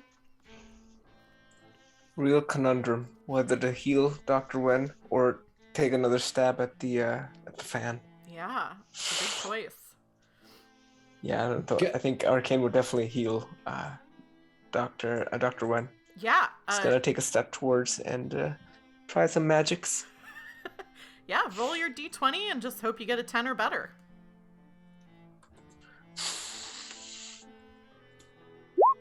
Oh no. Oh no. I swear to God. Yikes.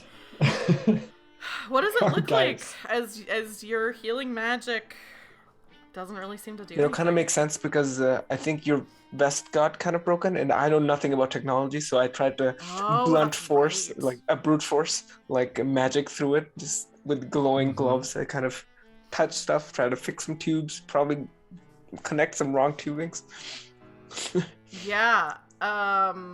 Yeah, it just the vest is still like fizzing and popping. The electricity is like not working to it. Yeah, is there anything that you want to say, Doctor? You can still talk, I'll say, even though you're kind of incapacitated. Is there anything that you want to say as Arcane West is trying to help you out? No, so I think with the vest on the fritz, it's like frozen Dr. Wen in time. So he's just like he's like frozen. I see what you're saying. Like completely. Here's what I think to make it even spicier.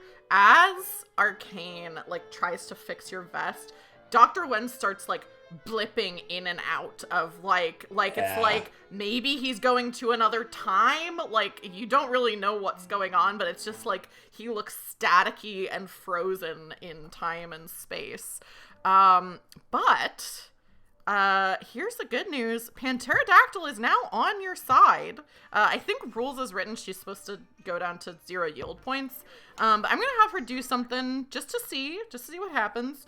And she's gonna walk over to Dr. Wen, and she's gonna say, I think she's gonna say, I know a little bit about, I've had to fix my amps a couple of times. Let me see if I can do anything with this. And she's going to try to encourage.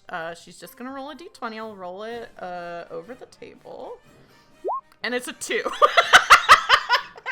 So she tries to fiddle with it. Does not work. Guitar amps. I don't know. Mad science, time machine vest, same thing. Her fingers. Apples and oranges. She's also has pterodactyl arms, so her fingers get kind of zapped, and she says, okay, I guess I don't really, I've never actually successfully fixed an amp. I've just tried a bunch of times. Thank you. The 2 worst people who could help. I swear, honestly. Let's see. Sloth is gonna try to, I think, just try to attack Ghost. So Ghost, go ahead and roll your Omer. And I'll roll my power, or I'll roll my impact. So he comes up here. Roll impact. Oh, I think Ghost is. Zerbeth, do you want to roll Omer? Sorry, I wasn't looking at the screen, so I didn't see that you were doing something else. I think you're muted also. 15. Okay, so that actually is gonna save. Nice. Because I only got a 14, so that's a close one. So Sloth comes up to you, and again, Omer is your highest ability, so it makes sense that you just, like, cannot get, you can't be hit.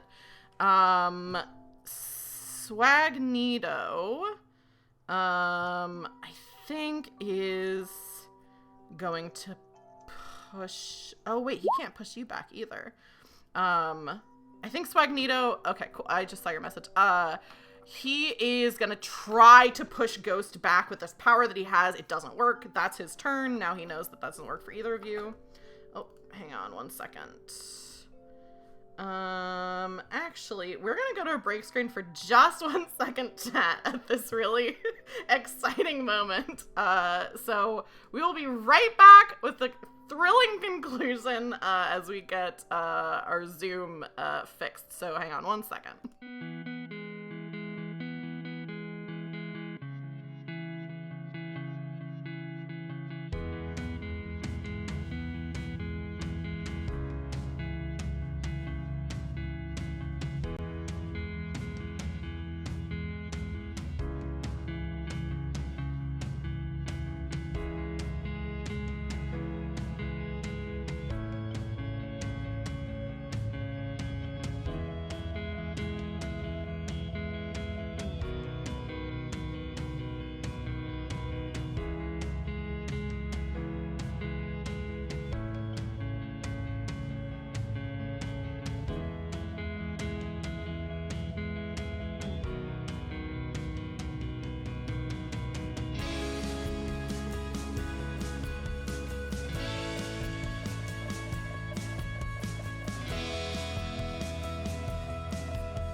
Okay, we're back.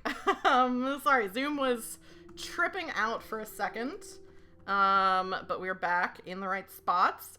Okay. So Swagneto on his turn tried to push Ghost back, was not able to use his power. So that's back to the hero's turn. We will start with Arcane West, since Zarabeth is AFK for a minute. Seeing as Pterodactyl is here, I'm just gonna take another shot at the fan.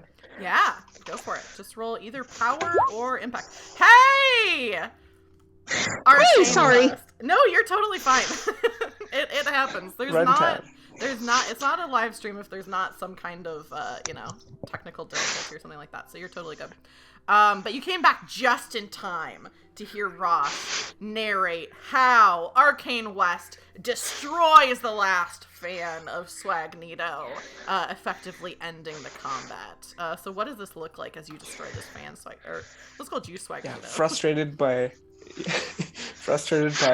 trying to fix Dr. Ven's West. Kind of realizes that he can't really fix technology, he could just break it. So he just grabs his wand, kind of aims for a weak spot with the crack that there was before, and says, "You'll pay for your vice." Perfect. Explodes into shards of ice that skitter across the floor. And the fan powers down. Woo, woo, woo, woo. Swagneto just holds his head in his hands and says, "My fans!" His voice reverberating throughout the room. Yield points reduced to 0 as you thwarted his plan. And that's the end of the combat. What do the three of you want to do now that... I think first maybe you should attend to Dr. Wen. Definitely. Since we're out of combat, you can just narrate how you get Dr. Wen back into the correct time. I won't make you roll for anything for that. Yeah, I think that's going to be Ghost. I don't think Arcane West is going to be any good at it. Yeah, Ghost, you want to try to fix the vest? Yeah, sure. She gives Swagneto like a quick kick while he's down and runs over to him. Yeah, he is like on his knees, like holding his head, just having a very dramatic meltdown. Yeah. No pun intended. As the room is melting around you. Walk over. Yeah. And notice that just like one thing is unplugged and just plug it back in. Dr. Wen, you are back in the right time, back in the right place, as this loose connection is connected. What do you say as you come back into the present? Yeah, I think he just sort of comes back with a shock, looks up at you all, kind of nods appreciatively, picks up his helmet, his pith helmet from where he dropped it on the floor, kind of dusts it off, puts it back on his head and says, I didn't think this was the sort of exposure we were going to be paid in. I knew I should have taken AP Science. Yeah, I think, so you're able to, if you want to be apprehending these villains, they've yielded, you've destroyed the plan for this grand ice castle. Swagneto will no longer be able to be the blingiest man in existence, now that his ice castle has been thwarted. You're able to, what do you think the three of you would do with these villains that you've thwarted? Do you think you, I don't know, I don't want to tell you, you take them to the authorities, you leave them where they are, you give them a good talking to. Actually, Pterodactyl is on your side now, so I guess it's just Sloth and Swagneto that you really have to be worried about. I want to turn Swagneto into the cops. I'm done with him. I don't want to see him ever again. The worst fate. he does need to face some punishment for his pun crimes. Yeah. Yeah, Absolutely. no. For sure. He has horrible pun crimes. He moves too fast for me to kick sometimes. Yeah. He threw you Saber across Sloth. the room, yeah. Even if he wasn't a supervillain, I would still try to get him arrested for something. I think we should punish him to only wear very plain clothes, and that's it. Oh, No more swag yeah. for Swagneto. No swag He can ever only again. wear gray sweat. That's it. He's it. under Yep. house arrest. That's what happens to him. He's under house arrest. He's not allowed to leave this boring, his normal house, not his secret lair. And he's only allowed to wear boring No sunglasses. clothes. No, No, and not at he's all. like, but my stunner shades, they're not really sunglasses in what you could call the. They don't really No. block the sun. I'm telling you, they don't even Stop that. block the sun. That's why they're stupid. And she takes him off. I think Saber Sloth looks at the three of you and says, "Oh, come on. You wouldn't do anything to a nice guy like me."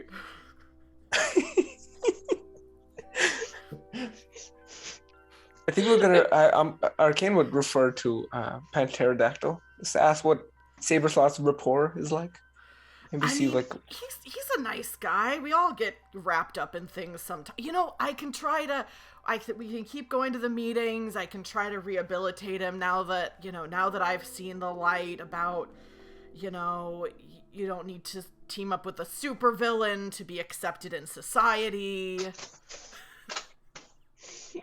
we could get them an internship if possible. And pay them an exposure. Yeah, you get paid in lots of exposure, but it does end in this sort of thing happening a lot. So, I think for my part, I'm probably just gonna head to my gig if that's all right with all of you. But Saber Sloth is like, I'm down for whatever, really. If I could. It is free to hang. Yeah, makes sense. Yeah, free to hang. Like a sloth. So Saber Sloth just kind of, you let him go on his, well, I guess you take him back to your boss. Swagneto is turned into we'll find it. The authorities. Pterodactyl has to get to her gig. I think we'll end the session with, you're all back in college, your community college classes. You've gotten some extra credits from Dr. Jillian Chill. How do you think the rest of your semester goes before winter break?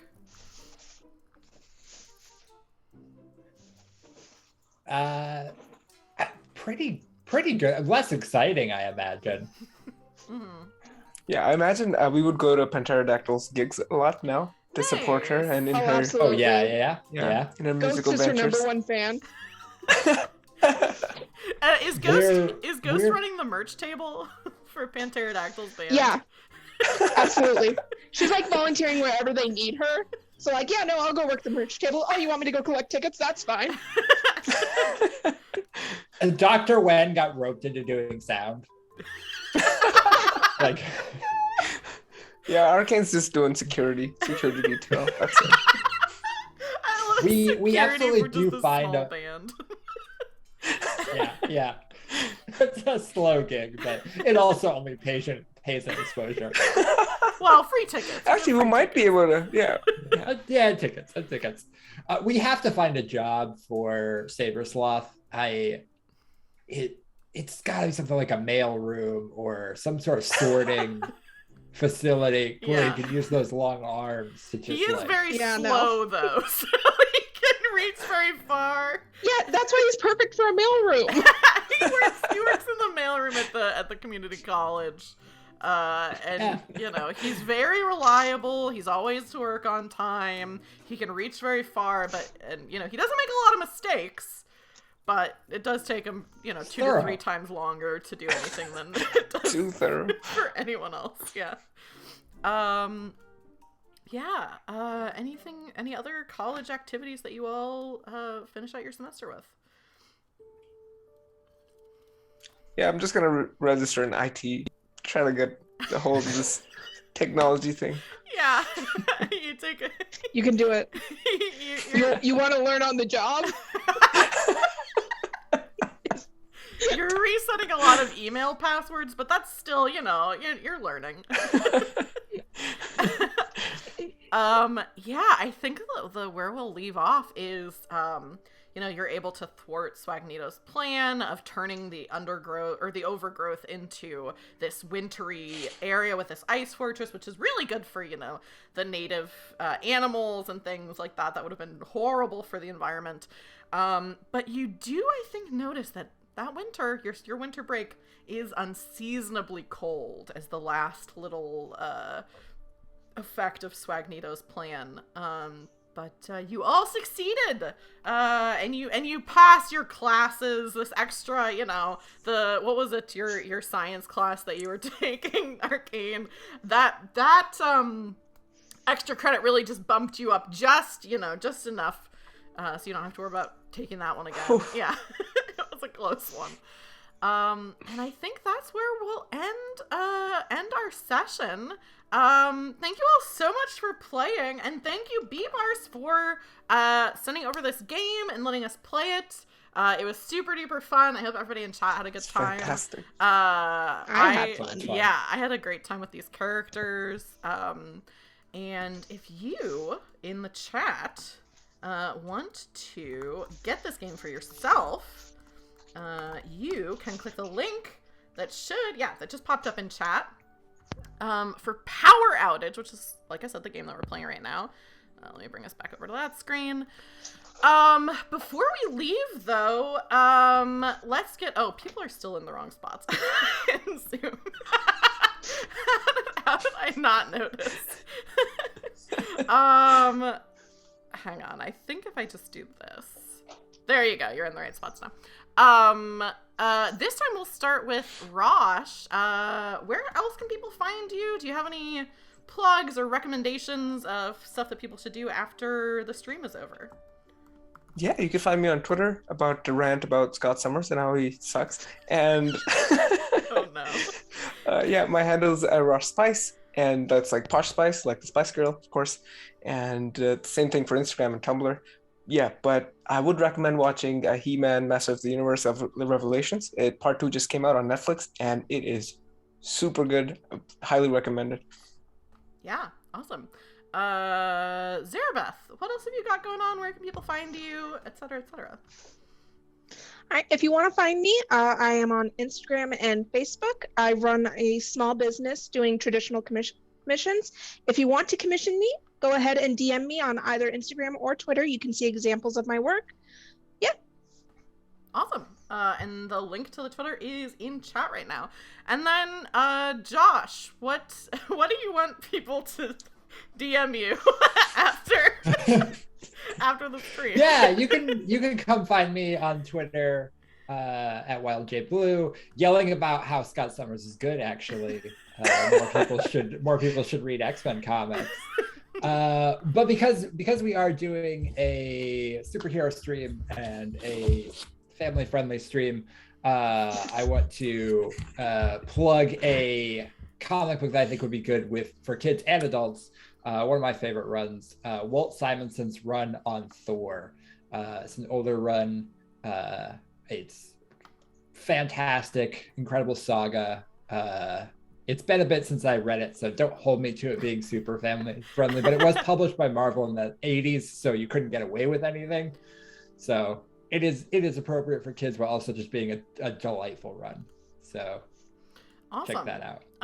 Yeah, and my only recommendation is after stream, you can follow me on Twitter at Roll4Felicity. You can also subscribe to me on YouTube, where you can see previous one-shots that I've run. That's also Roll4Felicity. And then also, if you enjoyed this one-shot, I do have some other stuff coming down the pipe. So on the 12th, which is a Sunday, that's also going to be more of an afternoon stream. I think we're starting at 4. Is my Good Society limited series. It's either going to be the last session or the second to last session of that Jane Austen inspired tabletop RPG. So if superheroes aren't really your speed, but you like some, Regency era farce, that would be a good one for you to tune into. And then on the 19th, we're going to have a Christmas themed Goblin one-shot of Dungeons and Dragons 5th edition, which Josh will also be on that stream. That's going to be in the evening. I believe we're starting at 6. That's a Sunday. That's one of the first streams I ever did was a Goblin Squad. So I always hold that group close to my heart. But that, I think, is going to be it for us tonight. So I'm going to leave the Zoom call. If the three of you want to hang around just for a second so I can come back and, thank you more properly. I am going to close out with stream. So let me do this. You can all wave goodbye to the chat as you're going away. And then I'm going to leave the Zoom call. There we go. Thank you all so much for hanging out. My credits are still not working. I need to figure out how to fix that. But thank you, Jeweled Phoenix, for the raid earlier, and for everybody hanging out and watching. To B-Bars for writing the game, and also for chiming in with some truly excellent puns. Really added to the whole experience tonight. That was great. And we are going to raid someone else. Let's see. Let's rate. Somebody else who's been on the stream, friend of the stream, Momo, it looks like is running, either D&D or might be playing games. I can't tell from this thing. But we're gonna raid, Momo, who does do Dungeons and Dragons content and also was on, one of the last tabletop streams we did, which was the Briar and Bramble stream with Rosh. Great person, fun content creator. So we're gonna raid them. And if you are a subscriber to Roll for Felicity, when we get over there, you can use this message in chat that Moobot just put, which is the Roll for Sparkle. Or if you are not a subscriber, you can copy and paste this raid message. But we're gonna head over there and spread the love to some more tabletop content creators. And then I am gonna be live again on Tuesday, and I think I'm gonna be finishing Phoenix Wright. It's either gonna be Animal Crossing or Phoenix Wright. So I will see you all then. And everyone have a wonderful rest of your night. Bye.